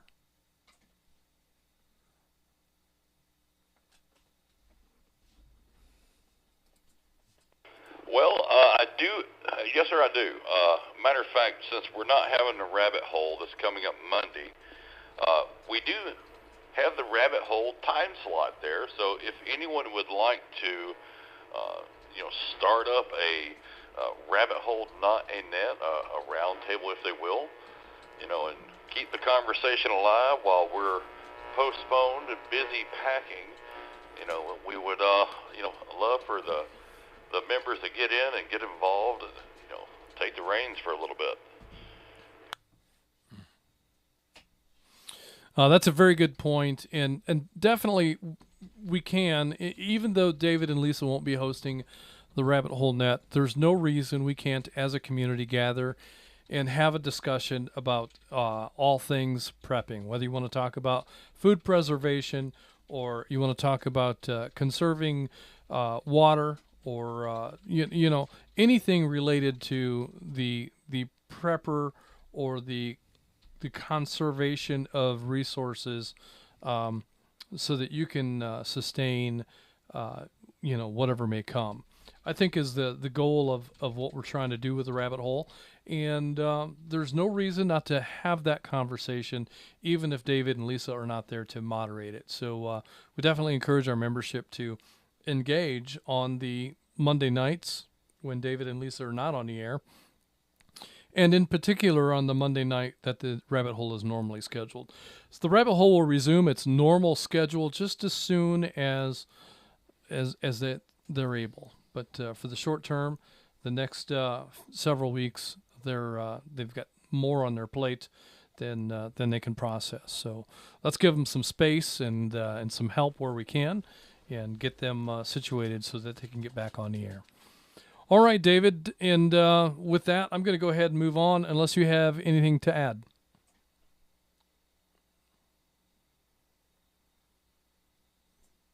No, sir. I think that's about it, unless I'm knowing how full my plate is. There's probably something I'm forgetting, but no, I think that just about covers it. All right, good stuff. All right, well, thanks for coming on the air and helping out with that information. I think that's important for the folks to know and to hear it right from the horse's mouth. I can say that, right? Yeah, it's the other end you can't say over the air. Yeah, okay, yeah. We'll leave that one for Julie. All right, next on the list is Dallas 2-1. Lisa in Southwest Paulding County is in and out. Atlanta 780. Houston in Austell is in and out. Atlanta 261. Scott from Holly Springs celebrating his anniversary this evening, in and out. Isn't that cool that he took the time to check in before he went out to dinner? I wouldn't get away with that. Yeah, I probably wouldn't either. Yeah. Well, Jennifer is an awesome wife for Scott. They are perfect for each other. They're a lot of fun to be around. Atlanta 533. Charles in Kennesaw is at the Braves game or listening to the Braves game.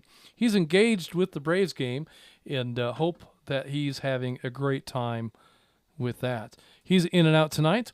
Dallas 4-9. Doug and Hiram also in and out tonight. That brings us to Atlanta 557. Ed in Kennesaw. Ed, do you plan on going to the Chattanooga Hamfest? Well, good afternoon. Good evening, Net Control and GMRS. I was actually in and out, but I do have a question.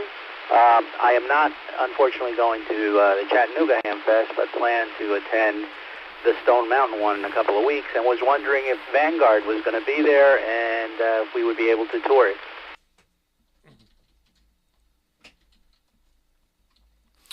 Well, I'm sorry that you're not going to be at the Chattanooga Hamfest. We'll definitely be missing you at that one, but yes, Vanguard will be at the Stone Mountain Hamfest, and yes, you will have a chance to tour it. Jeff, are we going to enter Vanguard in the Go Box competition at Stone Mountain Hamfest? Are you ever going to let this go? No, I'm not. All right, well then I'll let you make the decision this year. I think Jeff is suggesting that we enter Vanguard in the Go Box competition. Considering the award-winning Studio G did so well there last year. Yeah, so well. All right. Well, thanks for all that, Ed, and we're definitely looking forward to seeing you at the Stone Mountain Hamfest here in just a few weeks. With that, we're going to go ahead and keep right on moving. Next, we have Atlanta 6-0. Gary in Noonan is in and out, as well as Atlanta 6-1. Diana, also in Noonan, also in and out. That'll bring me to Blue Ridge 63. Is that right? Yeah. Am I seeing that right? I'm getting tired. Blue Ridge 63, Mike in Blue Ridge is in and out. And now we have Atlanta 240, Patrick in Duluth is in with us this evening. At least that's what the log says. Patrick, are you there? Are you planning on going to the Hamfest? I am here. I was unfortunately not planning on attending the Hamfest just because all my weekends are already booked up with personal events. I'm certainly looking at penciling future events in my schedule because I keep hearing great things about all of these events. And my question for the night was actually going to be about where the Vanguard Pier was going to be. So 557 actually just sniped me on that one.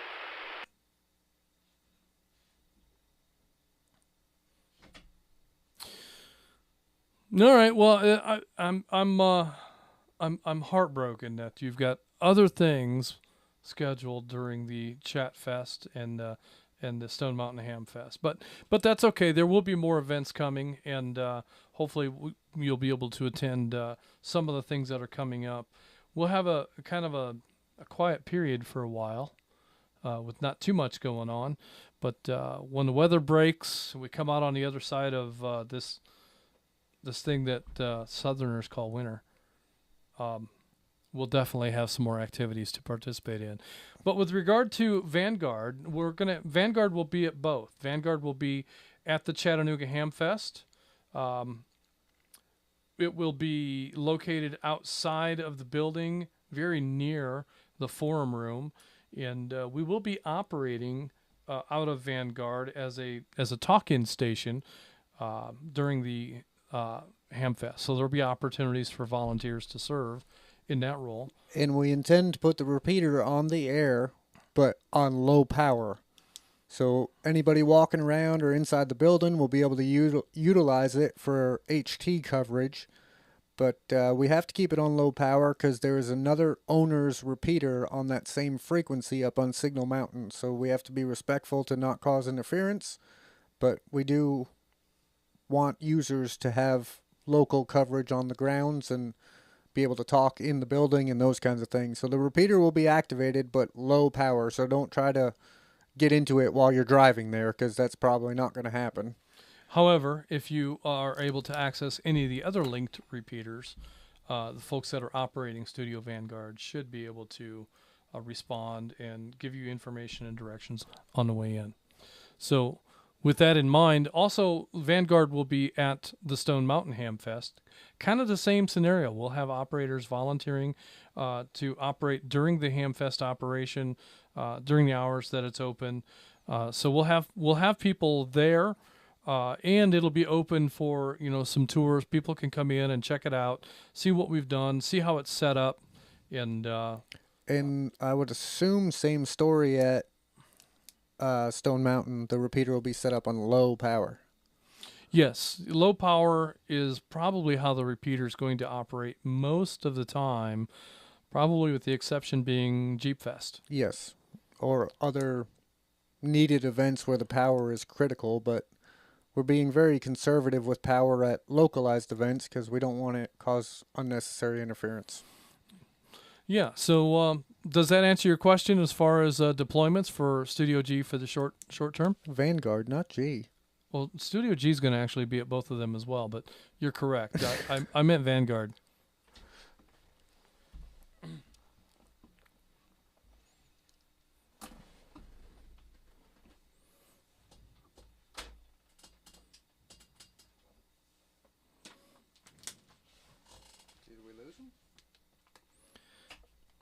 All right.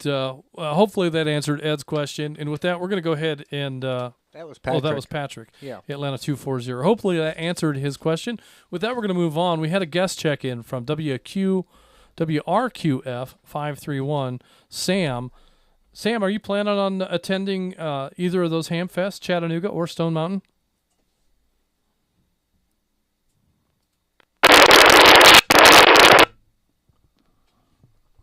That was loud. What did he come in on?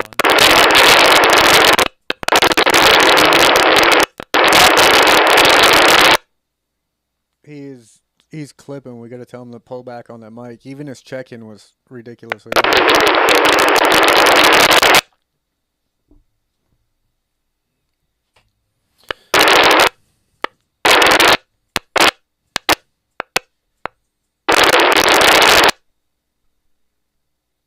He's way over modulating.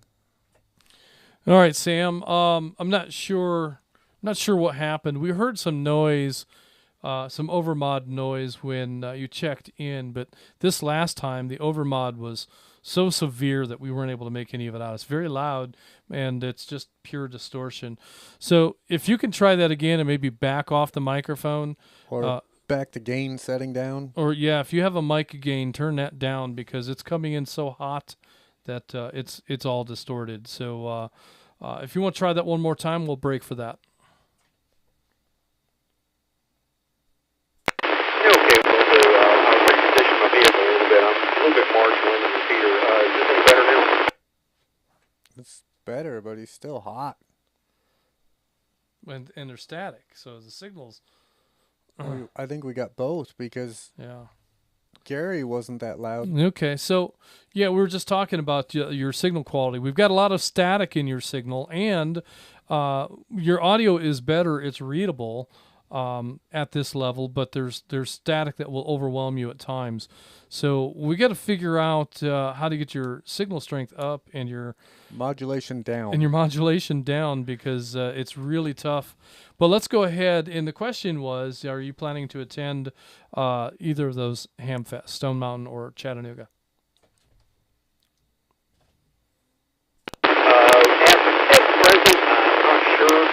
I'm working public safety, and I'm currently working night shift. So if I go, I'll have to reverse my schedule for the weekend. But so I'm going to try and make the Atlanta Hamfest. So just going to have to wait and see. All right. Yeah, hopefully there is an Atlanta Hamfest. I don't know. I think you meant Stone Mountain. Well, did he? I sound like he was saying he was busy.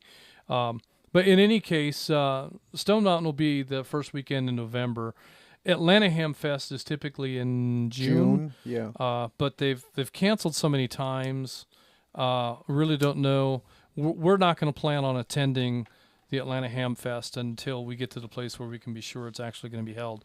We put a lot of effort into getting ready for a Hamfest, and for the amount of work and detail that goes into preparing for a Hamfest and then have them cancel days or a week or two before the actual event, that's not something we can we're not compatible with that. We can't afford to waste that time. That's right. So that being the case, once the Atlanta Hamfest becomes something that's very regular again, we'll consider returning to that. But for the short term, we're just not going to. But as far as Stone Mountain Hamfest, if you're able to attend that, I would invite you to do that. And Sam, if you want to get an idea of what you sound like to us, and if that will help you to make some corrections to your station, what's our timestamp? That's what I'm looking for. 2 hours, 28 minutes. If you go to the YouTube channel for North Georgia GMRS and find tonight's episode and fast forward to 2 hours and 28 minutes. 28 minutes, you'll be able to find the segment that you're in, and you can hear what we heard, and that might help you to make some adjustments to your station so that next week when you check in, we can hear you perfectly clear. And the other thing to consider, too, it was much earlier in the program, is go back and listen to your check-in as well, because there was a drastic difference from when you checked in till later on in the program this evening. Yeah, there was. The first time he came on when I called, it was really, really hard to make any part of that out. So very, very distorted. So definitely check that out, Sam. We hope to hear you on the air again next week, and hopefully between now and then you have a chance to make some improvements to your station. But definitely look forward to hearing more from you. Next on the list we have Gainesville 417, William in Auburn, in and out, as well as Gainesville 43, David in Auburn, in and out. I have Atlanta 795, Blair in Nashville. Blair, are you in tonight? And you think you'll make it to the Chattanooga Hamfest?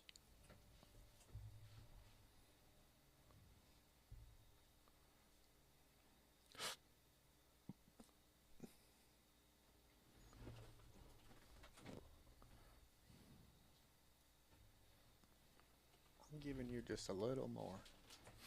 All right, we're going to show Blair as in and out. He's from Tucker, but he's recently moved to the Nashville area, so he's got a couple of hour ride to get to Chattanooga. I don't expect we'll see him there, but hopefully he shows up. We'll see what happens. With that, we're going to go ahead and move on to Atlanta 910J in Calhoun. Jay, you plan on attending the Chattanooga Hamfest?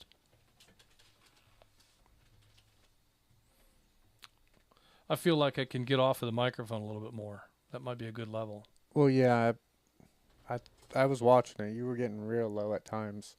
Yeah, and I'm close, and you're moving around a lot more than I am. But I'm talking into it. Well, I can't really get. You're talking across it. I can't really get it where it needs to be. That's as low as I'll go without breaking it. After Hamfest, we'll rework it and get you a little better set up. Yeah. Okay, again, not hearing anything from Atlanta 910. We're going to go ahead and move on Jay must have been in and out. We're going to show him that way. Next, I have Atlanta 528, Ronnie in Lyerly. I'm pretty sure Ronnie was in and out, but let's see if he's there. Ronnie, are you planning on going to either of the Hamfests?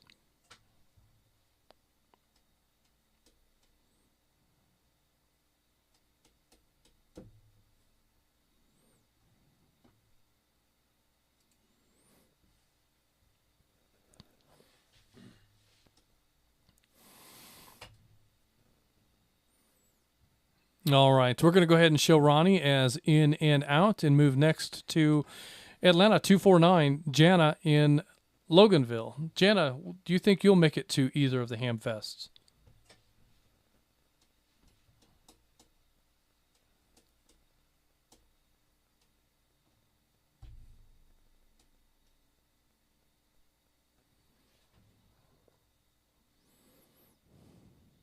She may have been in and out. That might have been on me.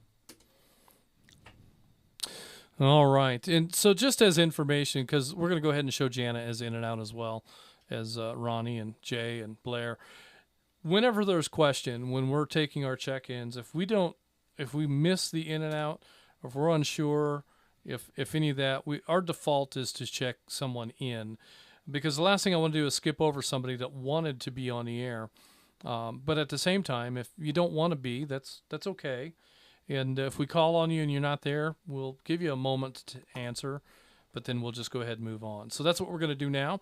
To Gainesville 112, Bill in, where is Bill? That's his first time check-in. He's from Gainesville. That's correct. Bill, are you planning on attending the Chattanooga Hamfest? Good evening. Yes, myself and Gainesville 113 in Stone Mountain.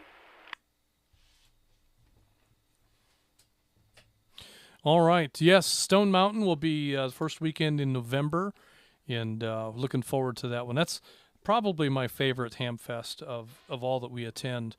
One of the things that I love about Stone Mountain, I've been to Orlando Hamcation a couple of times, and I feel like Stone Mountain is just as good a Hamfest as Orlando. Now, Orlando covers a lot more acreage, and there are many, many, many more vendors, but many of the vendors are the same ones that you'll have at Stone Mountain Hamfest. What we miss at Stone Mountain is we miss the vendors that are selling wooden clocks, and they're selling dog leashes with custom colors and features, and they have a custom engraved label that they can pop rivet to the collar right there on the scenes. They have people that are selling knickknacks for the kitchen and kitchenwares and pots and pans, people that are selling dinnerware, people that are selling car parts. It's a giant flea market that is also a Hamfest. So when we go to the Stone Mountain Hamfest, we generally have more Hamfest-related vendors there. Now, that's not to say that you won't find somebody at the Stone Mountain Hamfest selling knives or selling some other thing that's not really a ham radio thing. There often are vendors there that are kind of not really radio, but it's a lot more radio focused at Stone Mountain than it is at most of the Hamfests that I go to, and especially the big ones. And in my book, the Stone Mountain Hamfest is every bit as good a Hamfest as the Orlando Hamcation. And it's right here in our backyard, and it's well attended. The boneyard vendors, just as good a selection right here at Stone Mountain as you'll find in Hamcation. And I think that we have a real gem of a Hamfest right here. So folks, don't take for granted what we've got, and your continued attendance at these events is part of what makes them as good as they are. So definitely look forward to seeing you at the Stone Mountain Hamfest. Is there anything in particular that you think you'll be looking for when you go? Probably some gear to set up a base so I don't have to sit out in my truck. Well, yeah, that would be a great step. And come see the North Georgia GMRS booth when you get to Stone Mountain, because we will have some Part 90 radios for sale at that event. And that's a great way to set up a home base station. You add that base radio to a power supply, and you can use a mobile antenna. Well, there's a lot of antenna options, and you might even be able to find an antenna in the boneyard that you can use for GMRS radio. So that's, if you're looking at setting up a base radio station, a Hamfest is a great place to go to find components and parts to that end. I was once at the Stone Mountain Hamfest, found a vendor that was selling ground rods for $5 a piece. I think I bought 4 of them. That's one of those things that there's always an application for another ground rod. And they're like $25 a piece at Home Depot now. Yeah, so that was a great buy. And I've got a couple of those ground rods I've not put in the ground yet, and I have several that I've put in the ground and have been able to pull back up out when the ground is soft enough with the skid steer. So if you had a jack, or if you had the right tools, you could recover a ground rod that's been installed if you work at it carefully. So definitely a great place to find parts for a base station. Hopefully you find just what you're looking for. So we'll look forward to seeing you at Stone Mountain Hamfest. With that, let's move on to Atlanta 11 John in Canton or Woodstock or Holly Cherokee County, Springs, or somewhere in Cherokee County. John, are you planning on going to the Hamfest?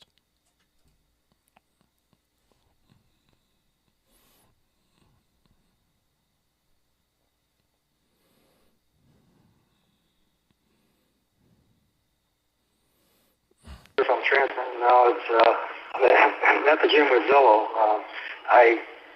I'll just continue talking just in case. Also on Bluetooth, hopefully it doesn't sound too bad. But I'm not going to be able to make the check-in, but I do plan to attend the Stone Mountain one. Great night tonight. I'll still be listening. Thanks for everything. Atlanta 11, clear.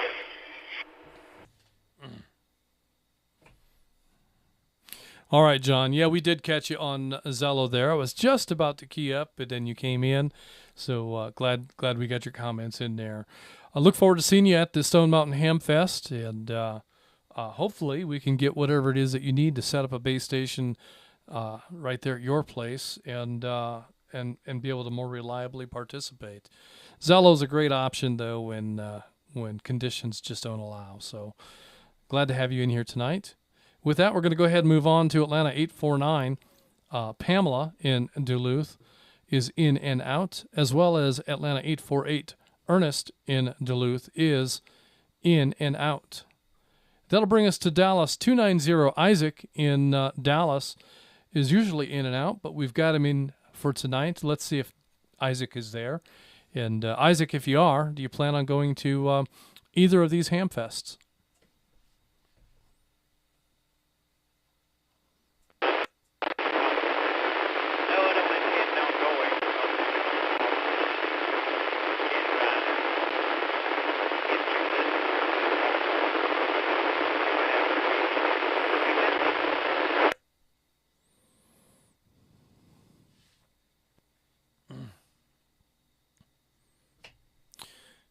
Had a rough copy on you, Isaac, but I did hear you say no, that you cannot go.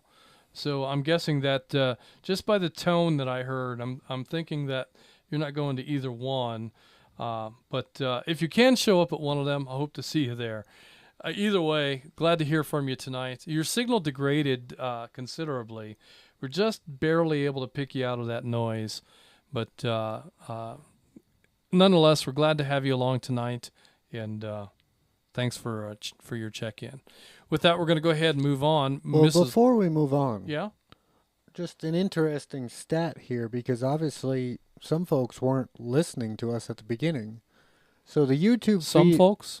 Well, the YouTube feed tells me we have 79 views total, and currently 14 people actively watching us on the air, but yet we only have 8 likes. That math doesn't add up. That is interesting math. I wonder if probably people have us pulled up on maybe their laptop and their phone, and so it makes it look like we have more people watching than really are. Well, then they should like on both devices. I think if you like from the same account, it only shows up once. Well, in any event, whatever the case may be, I think we need some more likes because there's got to be at least 14 people watching us right now, which means we should have 14 likes. Well, folks, if you can help us out, subscribe and like if you're on the YouTube channel. We're going to be saying that a lot because we really are looking at growing the YouTube channel, and this is how it starts. This is how all these big YouTube channels start off, is presenting a program with some interest. And whether it's this particular thing that you like to watch, you'll have the opportunity to see Julie's tips as standalone editions, and we'll also be presenting some other material as we find opportunities and things that we think are worthwhile. We'll put that up, and once we get through Hamfest season, we intend to spend a lot more time in front of the cameras and in the studio, and hopefully get you some better content aside from nets. That's right. So definitely check out the channel. Even though you're watching the episode now, when the episode ends, take some time and poke around on the channel, on the page for that channel, and watch some of the other programs and throw some likes and subscribes at us. And we have a lot of comments. I can see there's a lot of comments on the live stream, but you can also comment on the programs that are up there that were not live. So those comments show YouTube that there's engagement and activity on that view. So that helps us to get the channel to a place where it can be monetized. Well, the other thing we're looking for too is we want to be able to be in a place where if somebody searches GMRS on YouTube, we come up in that search. So that's where the likes and subscribes come in also, is it moves you up higher in the search results, which ultimately that's our goal. Yeah, and you know, we do want to be a part of, let's break and I'll come back.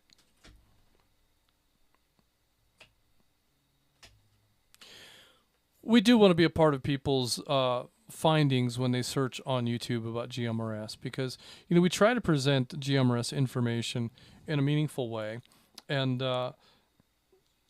we may not be as entertaining as some of the channels that are out there in terms of cute jokes and presentation, that sort of thing, but we do try to present accurate and useful information. And that's one of the things that bothers me about some of these other channels out there, is the humor kind of overrides the information to the place where people may not really get the true message or the true meaning about what equipment is allowed, how equipment can be used, what some of the limitations are. So we really want to be able to provide straightforward, factual, educational content that's based in getting you on the air and not making some of the mistakes that we've made and that some of our friends have made along the way. So those mistakes can be costly. Sometimes, you know, that cost comes in. Like, for instance, I can't tell you how much money I spent on cheap lightning arresters. The little $20, $25 lightning arresters. I got a handful of them. I still have several. I'll give them away. If you want one, let me know. But honestly, it's a waste of money.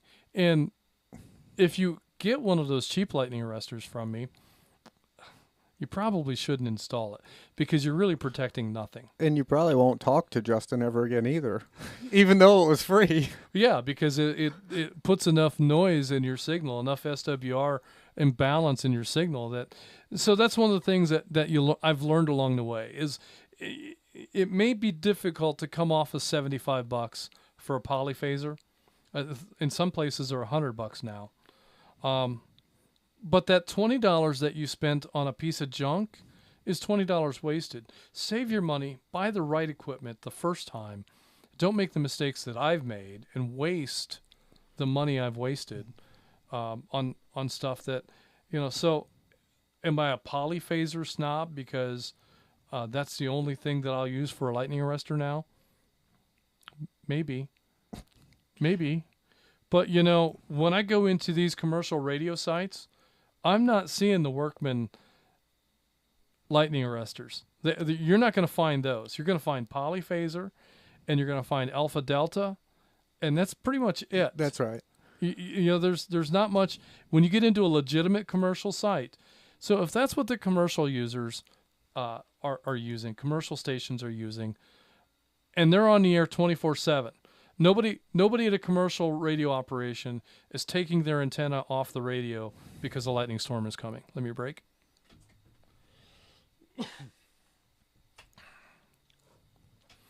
So that's kind of where we come from in making some of the recommendations that we make. And it's from experience. And that's kind of what we're looking to hope to provide for content-wise, is those kinds of educational videos, 15 minutes or 10 minutes here or there about any given topic, and get some news and education out to you folks, and hopefully from experience you can gather the knowledge and put together 2 or 3 videos of those 10 or 15 minute clips and get some knowledge and build a station properly. That's kind of our goal for this winter, is some educational videos.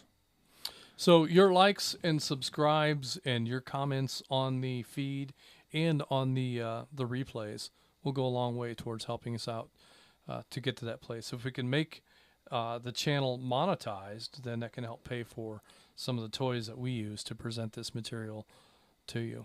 So we have a handful of in and outs to close out this list. We have Dallas 291.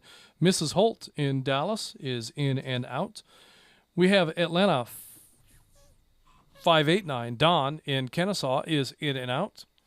I have Atlanta 902. Noah in Lawrenceville is in and out. Hope to see Noah at the Stone Mountain Hamfest in Lawrenceville. Also, I have Gainesville 113. Janine in Gainesville is in and out. Glad to have you along tonight. I think this might be your first check-in. And we have Atlanta 75. Harry in Marietta is in and out.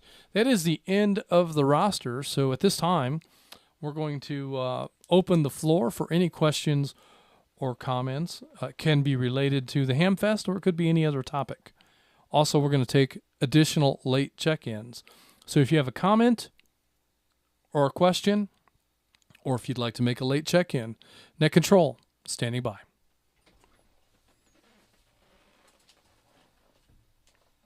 Atlanta 73, Ed in Lawrenceville, checking in with comments.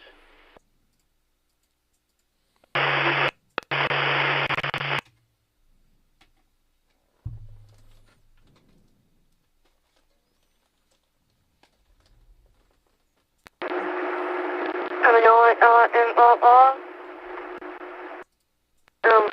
1, and what one? And what? Oh man.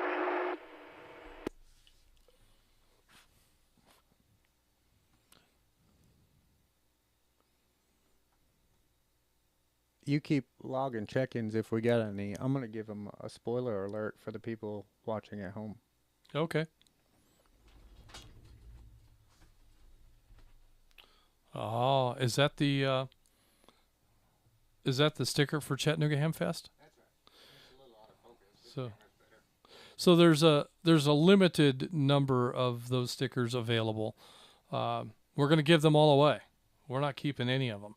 So once they're gone, they're gone, and hopefully you'll get one. Let me get my fat finger out of the way. There, that's better. There, yeah.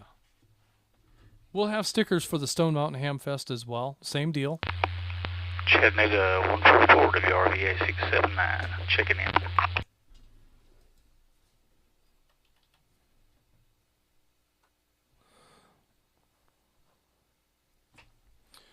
All right, just a few check-ins here toward the end of the program. Let me go through those real quick, and then we'll go back to that top there. So we have Atlanta 73. Ed in Lawrenceville is in with us tonight.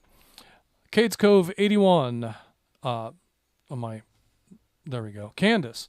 I knew, it's one of those things, I know her name. I've spoken with her enough times, but without seeing it, I couldn't put it in my mind. Candace is in with us tonight with a comment. And we have Chattanooga 144, Jerome in Rocky Face, also in tonight. Let's go next to Atlanta 73, Ed in Lawrenceville. Ed, what was your comment? To reference the Stone Mountain Hamfest, things that have not been there in the last couple or so years are folks with making name tags and doing embroidery on shirts and ball caps. And the second one is, if you're looking at a Kenwood UHF radio, if the FCC ID ends in 3110, it's usable.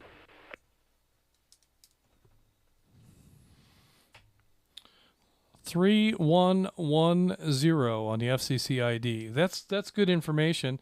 I would definitely recommend you look up the FCC ID on any radio that you're getting from a Hamfest, just to be double sure. Last thing you want to do is spend $100 or $150 on a radio that you can't use, and now you need to try to get your money back out of it. That never seems to balance. So 3110 is the last part of the FCC ID number. Ed says is that makes it compatible with GMRS frequencies. That's just for Kenwood radios. Is that right, Ed? Yes, just the Kenwood. I think that's mostly your mobile units. If you want to look on an 880 or an 8150 or any of the 800 units, if it ends in 3110, it's compatible with us. All right, good tip. And you were saying embroideries for hats and shirts and whatnot. A lot of folks go to the Hamfest and they like to come back with a hat that's got their call sign on it. I didn't really notice last year at Stone Mountain whether that was available or not. It usually is. I quite honestly didn't really look to see, because it's not something that really interests me. But I know that a lot of hams, a lot of people like to have a hat made up with their call sign on it. Well, last year we did the net from there. We had the Go Box competition. You and I didn't get for the award-winning. Yeah, we didn't Studio G. We didn't get to walk around much last year. We kind of hung out at the booth almost the whole time. Yeah, and that is a thing. I really like to get out into the boneyard for a little bit at the Hamfests. So and bring some of your disposable income, because there may be things that you didn't realize you wanted until you see it there. And one of the mistakes that I made last year was I left my play money in a little bank envelope on the dresser at home. And when I got to the Hamfest, I didn't have any cash. And I found a great deal on radios. And I found that deal on radios about 5 minutes before Gary found that deal on radios, and he ended up buying. He beat you to the punch. He had cash in hand, and I didn't. So if I wanted one of those radios, I had to buy it from Gary, from the North Georgia GMRS store with Gary's markup. And of course, Gary goes through the radio, and he tunes the radio. He goes through and he does whatever tuning the radio might need to make sure that it is meeting its manufacturer specifications and Part 90 specifications. And then he programs the radio with all of the repeaters and tones for the North Georgia GMRS network. And so when you get a radio from Gary, it's plug and play out of the box. Well, there's not a box. It's plug and play as soon as you hook it up and put it to work. So that's good stuff. Well, thanks for that, Ed. I hadn't realized that was an option. And well, hopefully we'll have more of those vendors at the Stone Mountain Hamfest. If not, you can always come to the North Georgia GMRS booth. And although we're not going to embroider your call sign on a shirt, you can get a very cool North Georgia GMRS shirt or hat or coffee mug at the booth at either of the Hamfests. Well, I mean, if anybody wanted to order enough of them to hit the minimum, they could get plenty of shirts with their name embroidered on them if you hit the minimum. But we do have setup fees and vendor minimums with certain products, so that's why we don't do it specifically onesie twosies for every single individual with their name on shirts and things like that. The vendor minimum, I think, is like 15, so it's hard to have our vendors make one T-shirt with one name on it, et cetera, all the way down the line. I probably have 15 North Georgia GMRS shirts.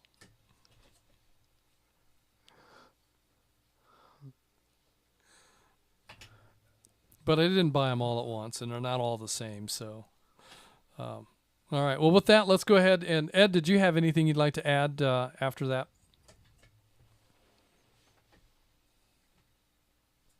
Not really, because you can't do the same thing with an ICOM.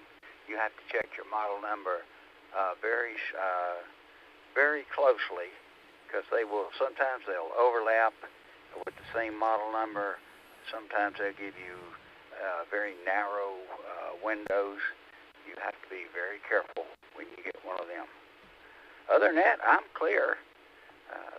Atlanta 73 KAF 9860 is clear the net. All right. And yeah, I'll tell you, that's a lesson that I've learned, is that not all radios are created equal. And not that long ago, Bofang, the famous or infamous UV5R, that radio has been around for a long time, and it's an inexpensive radio, and it's notorious for people to grab that cheap radio off of eBay or off of Amazon or what have you, and start transmitting on North Georgia GMRS with that radio.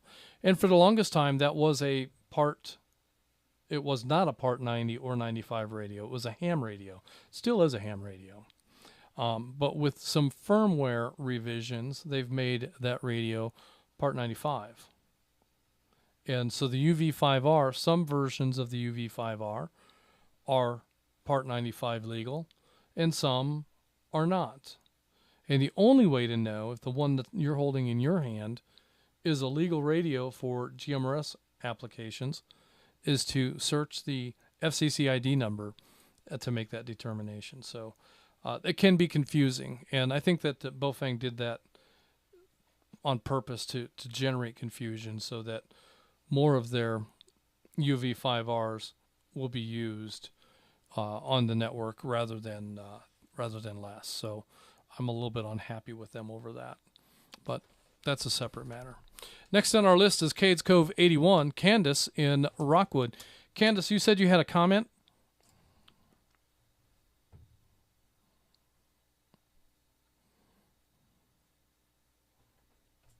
Hey, Mr. Paul. Thank you for doing the net tonight, and I want this on the day that I will be attending my very first Chattanooga Hamfest on Friday, and I cannot wait. I'm so excited to be going. I think I'm going with HOAE. They do. So I think I'm off work for this event. So yeah, I'll be going to the Chattanooga Hamfest my very first time going.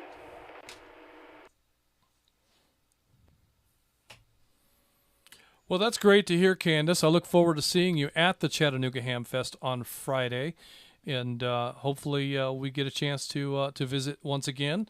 It was great to meet you at the Rabbit Hole Cookout, and look forward to an opportunity to visit with you again at the Chattanooga Hamfest. So that's great news. Look forward to seeing you, and I don't know if you said Bill was coming or not, but it would be great to see the two of you there. And if you bring that other guy, if you bring Rocky along, that'd be okay too.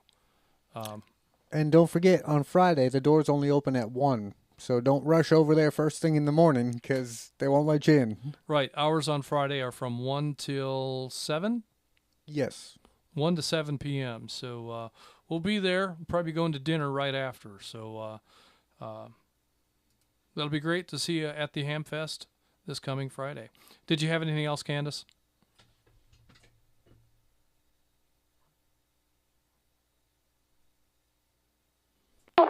Unfortunately, 83 is not on the anymore to make it. He had anxiety And when he did around a lot of people, he's not. And when I eat at unfortunately he's not going to be with me or with a baby, but he will be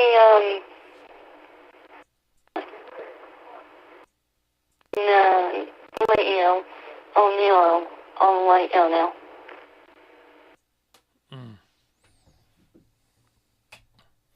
All right, understand Cade's Cove 83 is not going to be able to make it.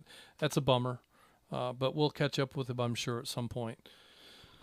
All right, Candace, well, thank you for that, and thanks for being a part of the network. With that, we're going to go ahead and move on to Chattanooga 144, Jerome. Jerome, are you planning on attending the Chattanooga Hamfest?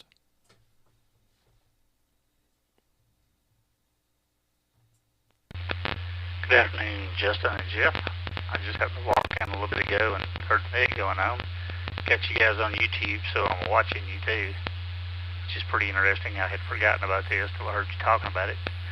Going to try to make it to Chattanooga and possibly Stone Mountain.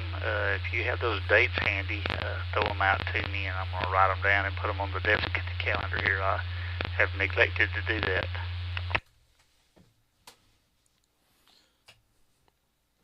All right, well, both of those events are coming up PDQ. The Chattanooga Hamfest will be this coming, well, not tomorrow, but a week from tomorrow, Friday, October 20. 20 and 21st. And Saturday, October 21st. So Friday, the hours are from 1 to 7 p.m., and Saturday, the hours are from 8 till 3 p.m. So that is the Hamfest part of Chattanooga.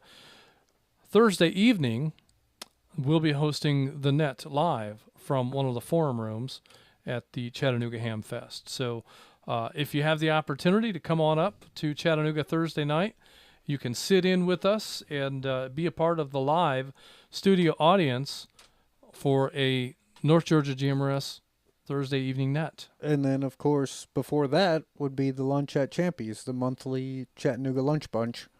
Oh, that's right. We're doing that too. So a lot going on next weekend. Come to Champy's and have lunch with us. Eat a lot of food. We can work it off. We can work those calories off. That's no problem at all. Just follow us down the street after lunch to the Hamfest and help us unload and set up. Piece of cake. Well, you can have cake. I probably will. I wouldn't doubt it. All right. Did you have anything else, Jerome? Did you get all them dates? You could use a piece of cake. Well, wait a minute. We forgot to tell him about Stone Mountain. Oh, Stone Mountain. That is going to be November 4th and 5th. Same hours both days? I can look it up, but I don't have it in front of me. Okay, I'm not sure what the hours are, but in Stone Mountain, there won't be anything going on the night before that we can invite the public to. Typically, we bump the net to Friday at Stone Mountain and do it Friday night instead of Thursday night that week. Yeah, probably at Stone Mountain we'll be doing the net live from Studio Vanguard. There was enough pushback from being in the. They didn't like us being in the hall after they wanted to lock it up. So, in order to not have that pushback from the venue, we'll just host the net from Studio Vanguard, just outside of the venue, and but unfortunately, we won't be able to invite the public to that. We'll just staff and helpers that are there. Hopefully, we can have internet and do a live stream, but that's yet to be determined at Stone Mountain. Yeah, so that will be. We will definitely be recording the net. So if the live stream doesn't work, we'll be able to put that recording up after we get back from the event. So I'm not sure if we have enough bandwidth to stream, but if we do, we will. It's definitely the correct dates, but I'm having trouble finding the hours for Stone Mountain. I want to say that typically they open gates at 8 o'clock, and I think that Saturday it's open until like 5. Sunday, around 3 o'clock, you'll be lucky to find a vendor there. Folks start packing up early on Sunday. The boneyard will probably be packed up and done by noon. on Sunday. So if you're coming on Sunday, I would recommend you get there early. Did you have anything else, Jerome? The hours are literally not here. No, sir. That's it, guys. I got the dates down here. I'll put them on the desk calendars. Yeah, I might try to make it up. I think I maybe get confused. You said y'all guys were going to do the lunch on Friday and then head over there for the opening on one, I think you said. Correct me if I'm wrong, and that's about it. Chattanooga 144 WRVA 679.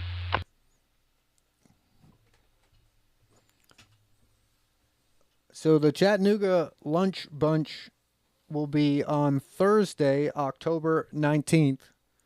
Isn't that their typical lunch day is Thursdays? Yes. Yeah. So the lunch will be normal monthly lunch at lunchtime, 12 p.m. at Champy's on Thursday the 19th. When we get through with lunch, we're going to head on over and start setting things up for the net. And then the net live stream, live audience, whole production, whole ball of wax will kick off at normal net time on Thursday evening. And then the actual Hamfest itself opens to the public on Friday. So Thursday, if you get there, you'll just get to see us folks, not actually any of the Hamfest things. That'll be closed off. That's right. The Hamfest itself doesn't open on Thursday, but we'll be there producing the net live from one of the forum rooms, and that'll be open to the public. But the Hamfest itself will not. Did we clear up that confusion?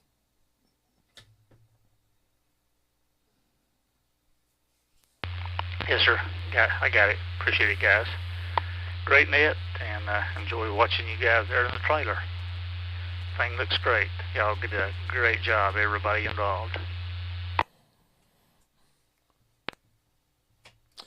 All right. Well, whatever day you choose to come to the Chattanooga Hamfest, you'll have an opportunity to visit Studio Vanguard, and you might even have an opportunity to volunteer and operate Studio Vanguard. We'll have a talk-in on the repeater at Studio Vanguard. So for anybody that wants to talk in, you don't necessarily need to tune into the Studio Vanguard frequency. Any of the linked repeaters will get you to Vanguard. Vanguard will be operating on very low power so as not to cause interference with other repeaters in the area. So with that in mind, come on out and see us at the Chattanooga Hamfest a week from Friday and Saturday. Until 3? Saturday's 3, Friday 7. Yeah. So look forward to seeing many of our North Georgia GMRS members there. And with that, I think it's just about time to find that page in the script. I have to move to another tab.